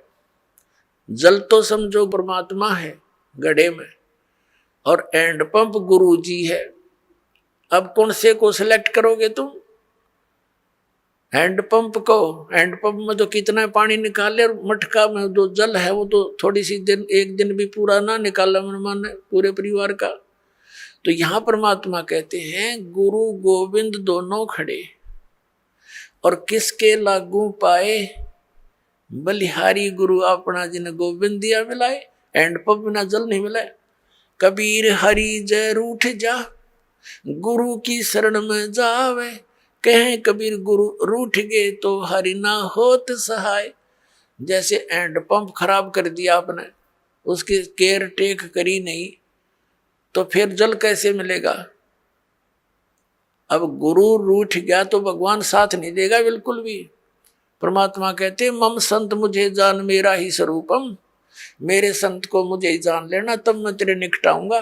नहीं तो परमात्मा ये सोचते हैं जैसे जैसा व्यवहार आप इस दास के साथ करते हो और जो सोच इस दास के प्रति रखते हो, तो परमात्मा ये वो करते हैं, निरीक्षण करते हैं, जांच करते हैं कि यदि इस दास के स्थान पर वो मालिक विराजमान होते तो आप जी ऐसा ही व्यवहार करते। क्योंकि परमात्मा एक धारणक रूप में रहा करते, ऐसी क्रिया करते थे जैसे आप जी करते हो। और वो शूद्र वर्ण में, जैसे महर्षि रामानंद पंडित जी बड़े विद्वान माने जाते थे, और परमात्मा उनको इस काल के जाल से निकालना चाहते थे। 5 वर्ष के बालक रूप में परमात्मा अपनी लीला में शरीर दिखा रहे थे। रामानंद जी का एक शिष्य था, उस शिष्य को परमात्मा ने एक प्रश्न किया था कि तुम विष्णु जी को सर्वेश्वर बताते हो, इनका तो जन्म मृत्यु होता है, पुराणों में ऐसा लिखा है। जिस बात से क्षुब्ध होकर के उस रामानंद जी के शिष्य ने परमेश्वर कबीर जी से कहा था, क्या तूने दीक्षा ले रखी है, तूने पुराणों का ज्ञान कहाँ से हुआ? परमात्मा ने कहा कबीर जी ने कि मैंने दीक्षा ले रखी है, गुरु बना रखा है, जो तेरा गुरु जी है वही मेरा गुरु जी है। उस समय केवल ब्राह्मणों को दीक्षा देते थे, उन्हीं को भक्ति का अधिकारी मानते थे, अन्य को तो टोटके टाटके बता कर उन महाराज जी रखा करते थे और कथा सुना सुना कर उनसे चंदा अपना वो लेते थे दान। इस बात से अक्षुब्ध होकर के तूने एक शूद्र होकर मेरे गुरु जी की बेइज्जती कर दी है, एक पंडित को अपना गुरु बताया है। रामानंद जी से कंप्लेंट की गई, कबीर परमात्मा को वहां बुला लिया गया। बहुत से श्रोता वहां विराजमान थे। रामानंद जी ने पहले तो प्रश्न उत्तर किए, तू कौन है, तेरा क्या नाम है? परमात्मा ने कहा था, सुन रामानंद, राम मैं, हम बावन नरसिंह। और फिर कहा था, ए स्वामी सृष्टा में सृष्टि हमारे तीर, दास गरीब अदर बसु मेरा मैं अवगत सत कबीर। रामानंद जी से कहा था कि ए रामानंद जी, मैं सारी सृष्टि का रचनहार हूँ और ऊपर सतलोक में रहता हूँ, मैं पूर्ण परमात्मा हूँ। इस बात से दुख मान गया रामानंद जी। बहुत सी गाली गलोच किया परमात्मा के प्रति कि तू नीच जात का है, छोटी जाति ऊंचा मुंह बातें करता है, तो कुजात है, तेरे माँ का पता ना पिता का पता नहीं कहाँ मिला था। इस तरह की ऊंची मंदी बातें कही और परमात्मा खुश होकर खड़े रहे, जैसे एक सुयोग्य शिष्य ने अपने गुरु जी के सामने चाहे वो कुछ भी बोले, वो कोई ऑब्जेक्शन, कोई दोष मन में नहीं आना चाहिए। ये रिहर्सल हमें बता कर गए थे परमात्मा। रामानंद जी गाली दे रहे हैं और परमात्मा खुश होकर खड़े कि आप जो कहो सिर उधारिए, लेकिन मैं हूँ वही जो आपको दास ने बताया, मैं परमात्मा हूँ। रामानंद जी का नहीं यकीन हुआ, वो बीच में पूजा करने लग गया कि रुक जा थोड़ी देर। बीच में पर्दा लगा दिया कि मैं शूद्रों के दर्शन भी नहीं करता, ये दिखाने के लिए। और झोपड़ी के अंदर बैठकर एक पूजा करने लगा, जैसे भगवान विष्णु की काल्पनिक मूर्ति बनाई। ये शालिग्राम की पूजा ऐसे करते थे जैसे विष्णु जी की मूर्ति को, श्री कृष्ण की मूर्ति को नवाते गंगा जल से, फिर उनको साफ कपड़े पहनाते, छोटे छोटे कपड़े बनवा रखे होते। तो ऐसे वो कल्पना से कर रहा था, कोई ओरिजिनल वस्तु नहीं थी अंदर। और वो क्या करते हैं कि सब कपड़ों को उतार कर भगवान के सब नवा धोवा के फिर धोती बांध देते हैं, कुर्ता बना देते हैं, तिलक लगा देते हैं, मुकुट रखते हैं और साथ में कंठी की माला भी, एक कंठी भी डालते हैं, जो वैष्णो साधुओं की पहचान होती है। तुलसी के एक मनिये की एक ही मन का होता डोरी में। अब मुकुट रख दिया, उस दिन माला डालनी भूल गए रामानंद जी। और रामानंद जी ने सोची आज तो बात बिगड़ गई भाई, माला डालनी भूल गए, लेकिन उस दिन जो कर्म कांड के अंदर मुकुट रख दिया तो मुकुट उतारा नहीं जा सकता, पूजा खंडित मानी जाती है उस कर्म कांड के अंदर। और यदि पूरा श्रृंगार नहीं हुआ, कंठी नहीं डली, तो भी पूजा खंडित, इनकम्प्लीट रह गई। तो रामानंद जी ने सोचा इस मुकुट के ऊपर से डाल देता हूं। वो मुकुट में फंस गई, अंदर नहीं जा रही है। बड़ा चिंतित हुआ। पुण्यात्मा भगत ही होते हैं, ठीक है, बस डले ढो रहे हैं, लेकिन भक्ति के लक्षण उनमें विद्यमान रहते हैं। बहुत दुखी हो गया रामानंद, हे भगवान, आज मेरे से की गलती बन गई। इतने जीवन में 104 वर्ष का हो गया, 16 वर्ष की आयु में लगा था आपके चरणों में, आज तक ऐसी भूल नहीं बनी थी। हे परमात्मा, कोई गलती हो तो माफ करना। बाहर खड़े भगवान कबीर साहब बोलते हैं कि स्वामी जी, इस माला की गांठ खोल लो या गुंडी खोल के और फिर गले में डाल दो, मुकुट उतारना नहीं पड़ेगा आपको। अपना आत्माओं, एक छोटा सा बालक और शूद्र वर्ण में जुलाहे जाति में, और जिन जुलाहों को, शूद्रों को वो ब्राह्मण लोग छूने भी नहीं देते थे, अपने शरीर से दूर 10 कदम दूर रखते थे। अब इसको ब्राह्मण कहते हैं। ब्राह्मण सो जो ब्रह्म पहचान है, जो भगवान को पहचान ले वो ब्राह्मण है, ना तो सूखे डले डोहे प्राणी। अब जब रामानंद ब्राह्मण ने देखा कि ये कबीर, ये तो परमात्मा खड़े हैं जिसने मेरे मन की बात बता दी, मैं तो कोई कल्पना कर रहा था, मन में सोच ही रहा था, मेरे मन की बात बता दी।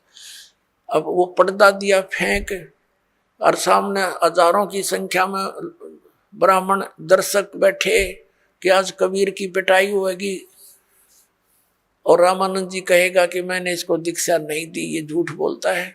रामानंद जी ने देखा बाहर के पूरा ब्राह्मण वर्ग समाज खड़ा है और उधर एक भगवान खड़ा है सुंदर रूप में, तो कहते परमात्मा कहते हैं वक्त पड़े सौदा करे और बाढ़ में जाओ युग थोथा ज्ञान। उसी समय उस बालक की को ऐसे अपने सीने से लगा दिया परमात्मा को रामानंद जी ने। बोलो सतगुरुदेव की।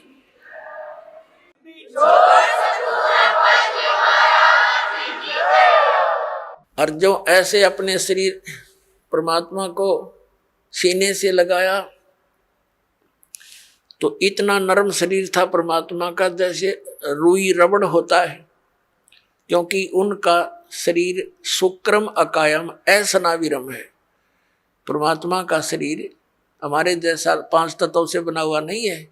जैसे यजुर्वेद अध्याय नंबर 40 के मंत्र 8 में लिखा है, कबीर मनीषी शुक्रम अकायम असनाविरम स्वयंभू। वो स्वयं प्रकट हुआ होता होने वाला परमात्मा है, स्वयंभू है, उसका कोई कर्ता नहीं, वो स्वयं बना है, अपना आप ही है, समझो स्वयंभू का अर्थ। और उसका शरीर असनाविरम, या अडचाम का पुतला नहीं। तब रामानंद जी ने कहा था, मन की पूजा तुम लखी, ये मुकुट माल परवेश, गरीब दास गति कौन लखे, तेरा कौन वर्ण के भेख। ओए होए।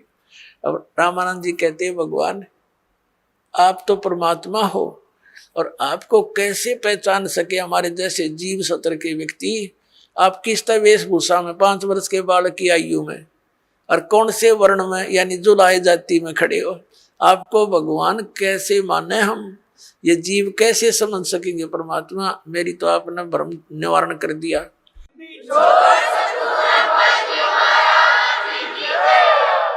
मन की पूजा तुम लखी और मुकुट माल परवेश। गरीबदास जी ने अपनी अमृतवाणी में आंखों देखा ये सब चित्रण। रामानंद जी कहने लगे, गरीबदास गति कौन लखे, तेरा कौन वर्ण के भेख है, किस वेशभूषा में और किस जाति में आप खड़े हो भगवान, आपको कैसे पहचाने। फिर परमात्मा ने कहा, स्वामी जी भक्ति करो, आप जो साधना कर रहे हो ये मोक्ष मार्ग नहीं है, इससे जन्म मरण का रोग नहीं कटेगा। प्रसंग चला था, जा सतगुरु की मैं बलिहारी, जो जामन मरण मिटाई। जा सतगुरु की मैं बलिहारी, जो जामन मरण मिटावे, जन्म मरण मिटा दी।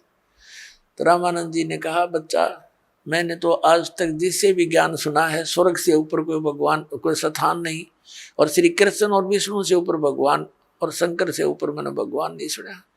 अब इनकी पूजा छोड़कर मैं और की पूजा कैसे करूं, कैसे विश्वास करूं। बालक तेरे पे मैंने 104 वर्ष का वर्द हो गया।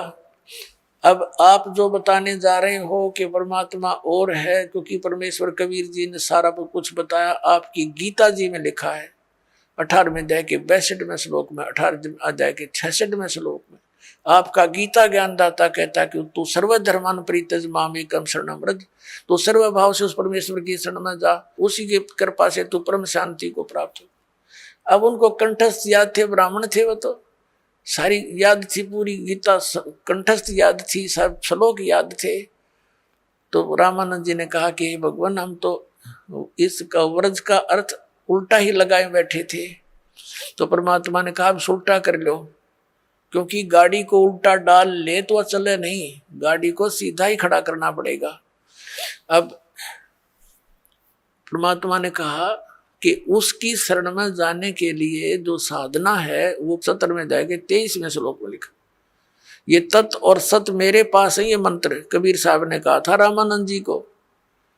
ओम तो सार्वजनिक है ही।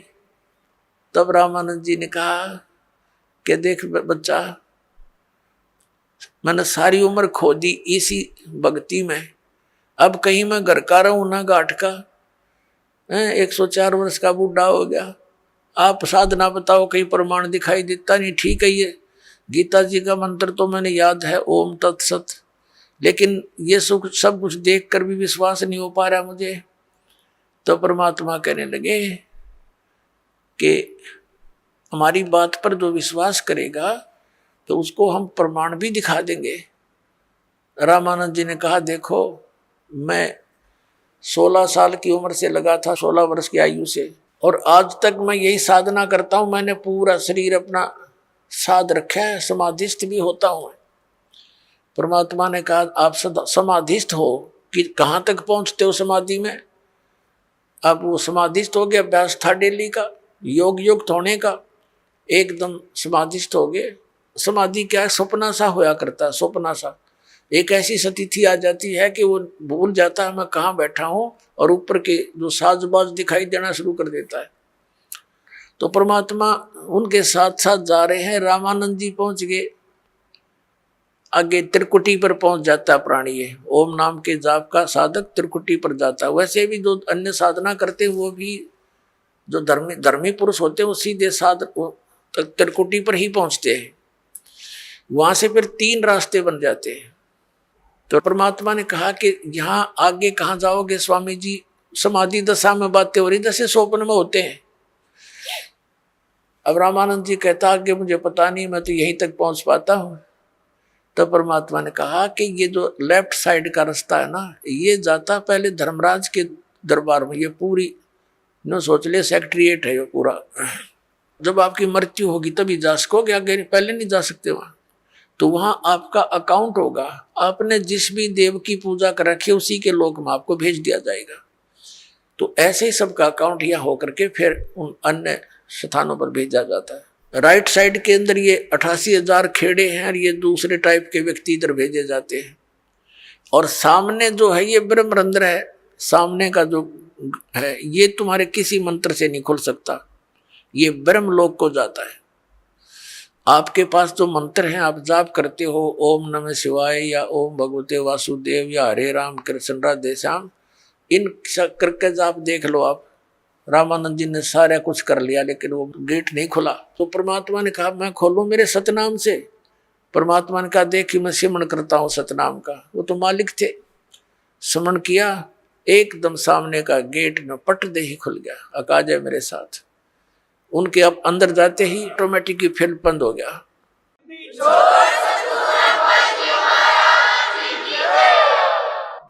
ऊपर ले गए ब्रह्मलोक में, ब्रह्म दिखाया।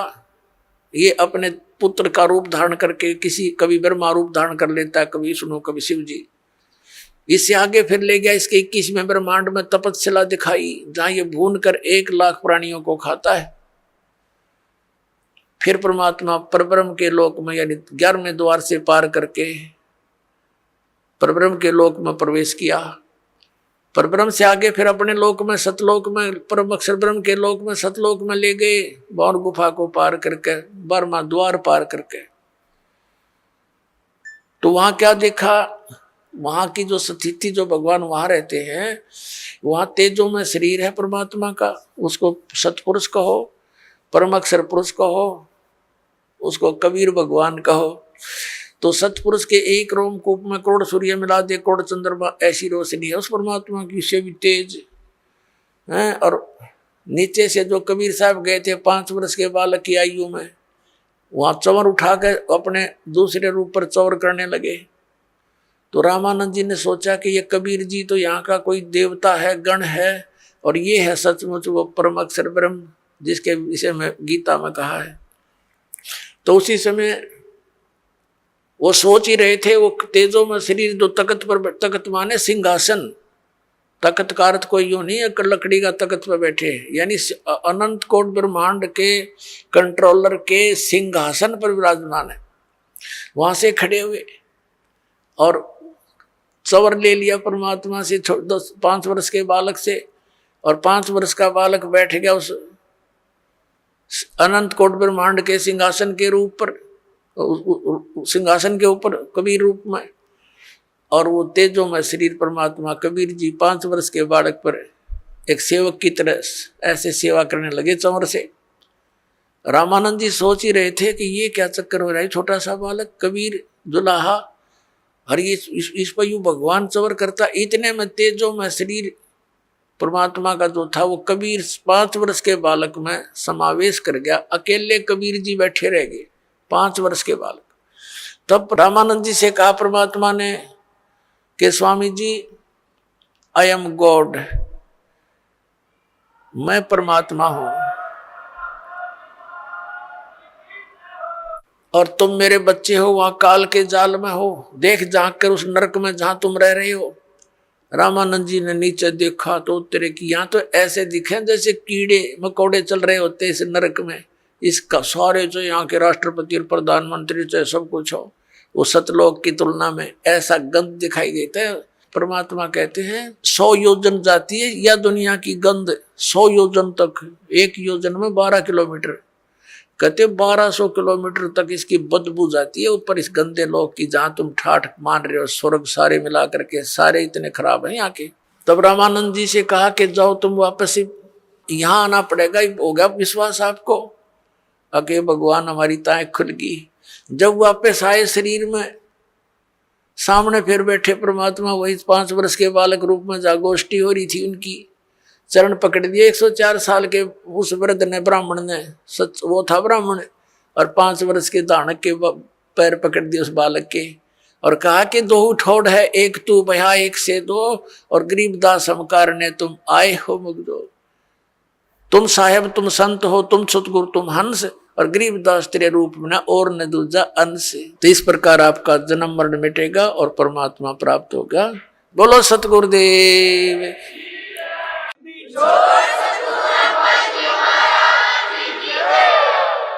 आइए अब हम उन श्रद्धालुओं के अनुभव जानते हैं जो जगत गुरु तत्वदर्शी संत रामपाल जी महाराज जी से दीक्षा प्राप्त कर चुके हैं तथा उनके द्वारा बताए गए भक्ति मार्ग पर चल रहे हैं।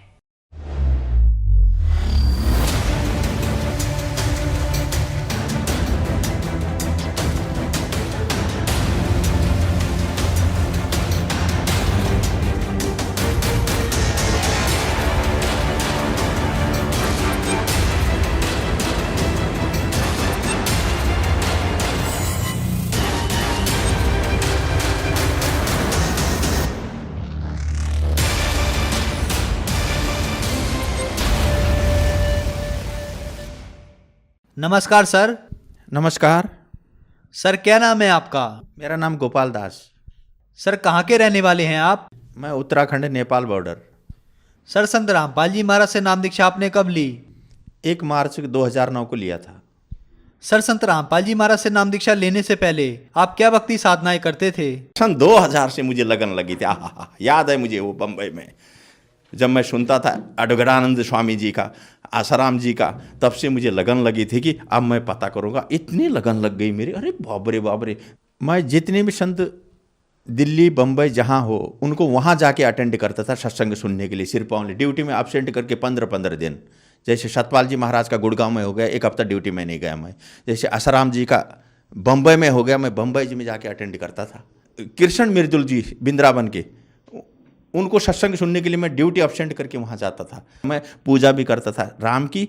बोला मुझे उस परमात्मा से मिला जो सबसे सर्वशक्तिमान है, ये भक्ति करता था मैं। भक्ति यही करता था, मेरे 24 घंटा मेरा यही मुख से वचन आता था। उस पर सबसे बड़ा भगवान कौन है, इसमें मैं रह गया। इसलिए 10 साल तक गुरु धारण नहीं किया।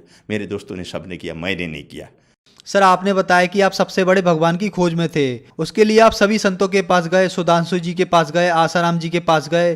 किसी ने राम को बड़ा बताया, किसी ने दुर्गा माता को, किसी ने श्री कृष्ण जी को बड़ा बताया। तो सर आपकी ये खोज पूरी हुई, आपको सबसे बड़ा भगवान मिला। जैसे मुझे 2009 में वो बुक मिली, भक्ति सौदागर बुक मिली 2009, 1 फरवरी कालिका मंदिर ओखला में तेजेंद्र भगत जी ने मेरे हाथ में बुक पकड़ाई।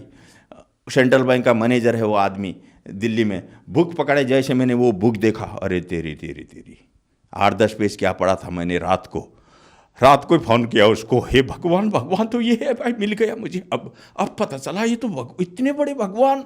उसको मैंने फ़ोन किया रात को, मुझे ले चलना है वहाँ आश्रम ले, तो अब पहला गुरु धारण करूँगा। इसी चक्कर में मैं था। अब मुझे पता चला कि सबसे बड़ा सर्वशक्तिमान भगवान कौन है। उन्होंने बोला अच्छा अभी सो जाओ, मैं तुम्हें कार में मेरी ले जाऊंगा, नाम दिलाऊंगा।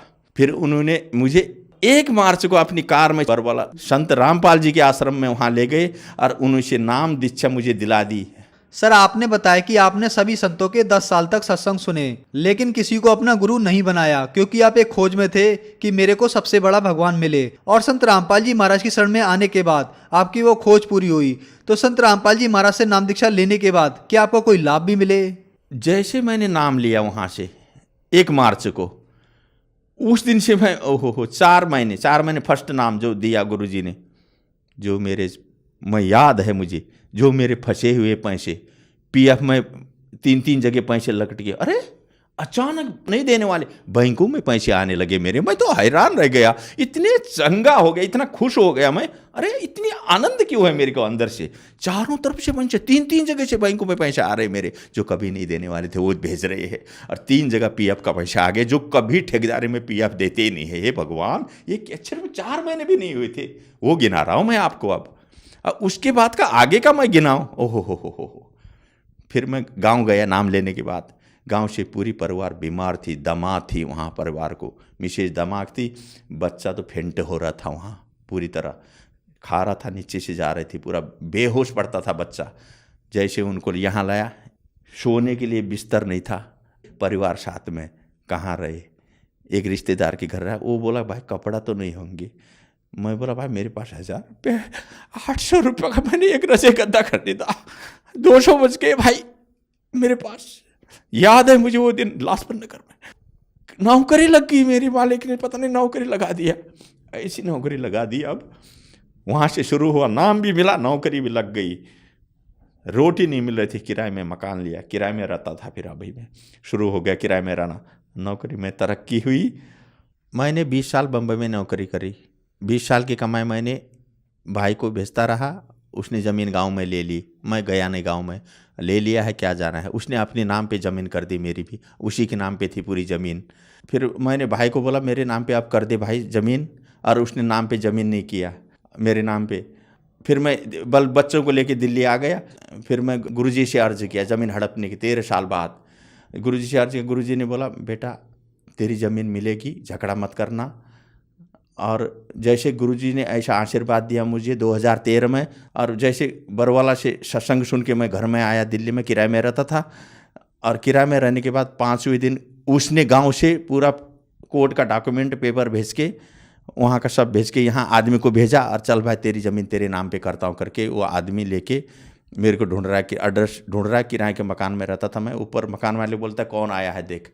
जैसे मैंने देखा वो तो गाँव का आदमी है, घर में आया, पूरा डॉक्यूमेंट टेबल में रख दिया, बोला ये देखो पहले तुम्हारी ज़मीन जो थी वो तुम्हारे नाम पे करने वाले हैं, अब चलो भर के। जैसे वहाँ से भी फ़ोन आ गया उसका भाई का, बोला आजा तुम्हारी ज़मीन तुम्हारे नाम पे करता हूँ। ये हम अनहोनी हो गए, घर में बाल बच्चे बीवी बड़ा खुश हो गई। जैसे मैं गया गाँव में, उसको बोला चल फिर नाम पे कर दे। जैसे गए कोर्ट में, आहा वो देखते ही बनता है, पसीना हो गया वो पूरा। 80 लाख की मेरी ज़मीन, आज की नहीं 2013 की बात बता रहा हूँ, 80 लाख की उस टाइम पे वो ज़मीन। अरे 1 लाख तो मांग लेता, 2 लाख 5 लाख तो मांग लेता। पसीना हो गया कोर्ट में जब नाम में डाल रहा था, हालत खराब होगी उसकी, लेकिन बोल नहीं पा रहा है। मेरे मालिक की कृपा है भगवान, याद है मुझे वो बात। तब से मैं अब इतना विश्वास करता हूँ कि बस तब से मैं लगा हूँ, पूरी तरह मालिक के शरणों में लगा हुआ हूँ। रामपाल जी की कृपा से ये सब बोलने के बाद 5वें दिन ये काम हुआ, जो 13 वर्ष से नहीं हो रहा था ये काम। ये है गुरु जी की कृपा, ये है परमात्मा की कृपा, पूर्ण परमात्मा की, जिस परमात्मा की मैं खोज में था। और उसके बाद जो गाँव से बच्चा लाया था मैं, आधा मुर्दा बेहोश पड़ने वाला, मैं ड्यूटी जाता था, गली में से आदमी आते थे, कंपनी में फ़ोन करते थे, भाई बेहोश हो गया चल ले जा, फेंट हो गया। 2-4 आदमी लग के हॉस्पिटल ले जाते थे। हमेशा की बात, कंपनी वालों ने भी देखा ये बात, फेंट हो जाता था पूरा तरह बेहोश, जो खाया यहाँ से निकलता था, बिल्कुल गिरा बेहोश हो, आँख सफ़ेद, घर में रो पड़ते थे सब, बीबी बच्चे अगल बगल वाले, सफ़ेद आँख हो गई, अरे होश नहीं आ रही है, ये कंडीशन था। 1 साल कलावती हॉस्पिटल में रहा वही बच्चा। फिर मैं गुरुजी के पास ले गया और नाम दीक्षा दिलाया उस बच्चे को भी। रामपाल जी गुरुजी मेरे भगवान ने आशीर्वाद दिया, याद है मुझे, ऐसे ले गया आशीर्वाद दिया वो बच्चे को। उस दिन से वहीं पर बीमार कहाँ रहेगी पता नहीं, तब से आज देखो 1st डिवीज़न में पढ़ रहा है, हेल्थी है। बीमार नाम की चीज़ नहीं है, कहाँ उड़ गया वो बीमार? मैं बताओ, 1 साल से कलावती हॉस्पिटल में फेंट होने वाला बच्चा। ये है कमाल का प्रमाण, ये है पूर्ण परमात्मा की ताकत। याद है। दूसरा लाभ बताता हूँ मैं आपको। नोटबंदी हो गई, 11 तारीख को मुझे कंपनी से पैसा लेके आया मैं। 40 नोट थे मेरे पास, हजार के 40,000 रुपये बैंक में रखने के लिए। रास्ते में गिर गए और 1.5 घंटा वहाँ लाइन पे लगा के जैसे नंबर आया पैसा देखता हूँ, पैसा नहीं है। हे मालिक, ये क्या हो गया? वहीं पर अर्जी किया भगवान को। और मुझे पता है मालिक ने बोला था जब तक नियम और मर्यादा आपके पास है तो सब काम होंगे। और मैं नियम मर्यादा का पक्का ऐसे रहता हूँ, मैं जहाँ दुविधा हो मैं करता ही नहीं हूँ। इसलिए मेरे भगवान ने मेरी सुनी। रिटर्न आया 1.5 घंटे के बाद। रोड में, मेन रोड में जहाँ गाड़ी चल रही थी, पैसे रखे हुए 40,000 की गड्डी उठाया, बैंक में जमा करके। हे भगवान, ये अब क्या बताऊँ मैं। 10,000 20,000 ऐसे कई केस है मेरे, ऐसे केस है, सब मालिक ने पूर्ति किया। सुख शांति। अब देखो मैं करोड़पति हूँ इस समय, जिसके पास 0 पैसा नहीं था। याद करो, ये परमात्मा रामपाल जी की कृपा है भाई, ये पूर्ण परमात्मा कबीर साहब की, भगवान की कृपा है। ये देखो, एक दिन मेरे कंपनी में 10,000 रुपये वहाँ गिर गए थे बाथरूम में। सफाई वालों को मिला, उनसे पूछा मैंने, नहीं मिला। बोला जैसे मैं घर में आके 1.5 घंटे बाद जोत जगाया, जिसको पूछ रहा था वो नहीं बोलने वाले ने जोत जगाते टाइम फ़ोन आ गया। फ़ोन उठाया, बोला तुम्हारे पैसे भाई मिल गए हैं, ले जाओ। ये होती है परमात्मा की कृपा, कोई दिखा नहीं सकता है। 7,000 का मोबाइल सफदरजंग हॉस्पिटल में, पीपल के पेड़ के पास खाना खाया, फ़ोन उधर भूल गया। हे मालिक, फ़ोन जाने दो 7,000 का। रो के, याद है वो दिन मुझे अभी, रो के मैंने बोला मैं असुर निकंदन आरती कैसे करूँ अब बताओ। ये इसमें मैं रह गया, मैं किस में करूँ आप बताओ। असुर निकंदन रमणी दोपहर को करनी थी मुझे। क्यों? मैंने जिंदगी भर एक भी चीज़ नहीं छोड़ा हूँ अभी तक, किसी कीमत पर रात दिन लगा के 3 टाइम की आरती जो जो आपने बताया वो मैं पूर्ण किया हूँ और पूर्ण करूँगा। ये मेरी छूट जाएगी अभी मालिक। फ़ोन मेरा गायब हो गया। कंपनी में फ़ोन है, कंपनी वालों ने मुझे फ़ोन किया, दूसरा फ़ोन में घर में किया। ये कॉन्टेक्ट हो कि वो फ़ोन मुझे 7,000 का दे के गया। क्यों दे के गया वो? अब बताओ, ये क्या चीज़ है? ये पूर्ण परमात्मा की शक्ति, ये रामपाल जी गुरुदेव की शक्ति है। ये देख लो भाई, आंखों देखी प्रमाण बता रहा हूं मैं। और दूसरा लाभ, पत्नी की दिमाग की बीमारी पूरी तरह दिमाग की बीमारी, और 5 साल से दवा ESI में चल रही थी। सांस लगना, वो हो जाना, संत रामपाल जी की कृपा से नाम लेने के बाद खत्म हो गई बीमारी पूरी तरह। बीमारी अब देखो कहाँ गई बीमारी। सर, संत रामपाल जी महाराज से नाम दीक्षा लेने के बाद आपको बहुत सारे लाभ मिले। तो जो समाज आज आपको देख रहा है और वो भी किसी न किसी बीमारी से ग्रस्त है, तो क्या वो भी संत रामपाल जी महाराज से नाम दीक्षा लेने के बाद ठीक हो सकते हैं? मैं पूरी पृथ्वी के भक्तों को या पूरी दुनिया को ये अनुभव बता देता हूँ मैं आपको। अगर संत पूरी पृथ्वी में जितने भी संत हैं, पूरी पृथ्वी के जितने भी गुरु हैं, जितने भी भगवान हैं, अगर सिर्फ संत रामपाल जी से अगर नाम लो, एक बार प्रैक्टिकल देख लो, नाम लेने के बाद अगर नियम मर्यादा जिसमें बताए गुरु जी वो अगर कर दो, तुम सबके कदम छोएंगे। ये दुख है ना, ये दुख कदमों में रहते हैं, फिर तो दुख होता ही नहीं है ना। में पूर्ण पूर्ण पूर्ण पूर्ण हो जाता है, पूरी तरह पूर्ण होता है नियम मर्यादा में रहने के बाद। ये हमने देखा, ये सभी के लिए हो रहे हैं हमारे आश्रम में। गुरुजी संत रामपाल जी से नाम दीक्षा लेने के बाद। सर, आपने बताया कि आपने सभी संतों के सत्संग 10 साल तक सुने, आपको एक सबसे बड़े भगवान की खोज थी। फिर आप संत रामपाल जी महाराज की शरण में आए, वहां आपकी खोज पूरी हुई। तो हमें आप ये बताइए, उन संतों के ज्ञान में और संत रामपाल जी महाराज के ज्ञान में आपको क्या अंतर दिखा? इसमें मुझे ये लगा, अब उनका ज्ञान तो 2% में नहीं है और गुरु जी का ज्ञान 100% है। संपूर्ण शास्त्रों के आधार पर है गुरु जी के ज्ञान। और वो खुद मिला के देख ले, ब्रह्मा विष्णु महेश से ऊपर से भगवानों को न जानते हैं। वो 8 क्लास की विद्या भी नहीं है, नंबर 1। वो खुद जन्म मृत्यु के चक्कर में है वो भगवान। अब पूर्ण परमात्मा की बात तो बातें अलग हो गई, ऊपर के भगवान की बातें अलग है। क्षर अक्षर परम अक्षर, ईश्वर परम ईश्वर को तो कोई जानता ही नहीं पृथ्वी में। संत जो गीता में पढ़े हुए है, गीता में पूरा लिखा हुआ है, 4 वेदों में है, गीता में है। बताओ, इन ग्रंथों में लिखी हुई चीज को भी नहीं समझ पा रहे। इन संतों से क्या, इनको तो अपने ग्रंथों का याद नहीं है, इनको ग्रंथों का जानकारी नहीं है। नंबर 1, गीता के बारे में किसी संत को पता नहीं है। बताओ, बड़े बड़े संतों को देख लो आप, कोई बता नहीं सकता गीता के बारे में। संत रामपाल जी ही बता सकते हैं इन शास्त्रों के बारे में। सर, संत रामपाल जी महाराज से नाम दीक्षा कैसे ली जा सकती है? पूरे हिंदुस्तान में हर स्टेट में हर डिस्ट्रिक्ट में पूरे नामदान केंद्र खुले हुए हैं भक्तों के, पूरे भारत की बात कर रहा हूँ मैं, नामदान केंद्र खुले हुए हैं।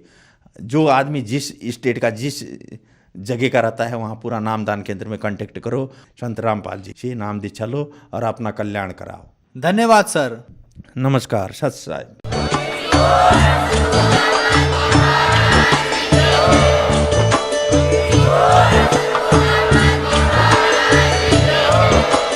आप सुन रहे थे जगत गुरु तत्वदर्शी संत रामपाल जी महाराज जी के मंगल प्रवचन। अधिक जानकारी के लिए विजिट कीजिए हमारी वेबसाइट www.jagatgururampalji.org। संत रामपाल जी महाराज जी के शुभ आशीर्वाद से पूरे विश्व भर में 500 से भी ज्यादा नाम दीक्षा केंद्र हैं, जिन पर संत रामपाल जी महाराज जी द्वारा ऑनलाइन निशुल्क नाम दीक्षा दी जा रही है। अपने नजदीकी नाम दीक्षा केंद्र का पता करने के लिए संपर्क करें 8222880541।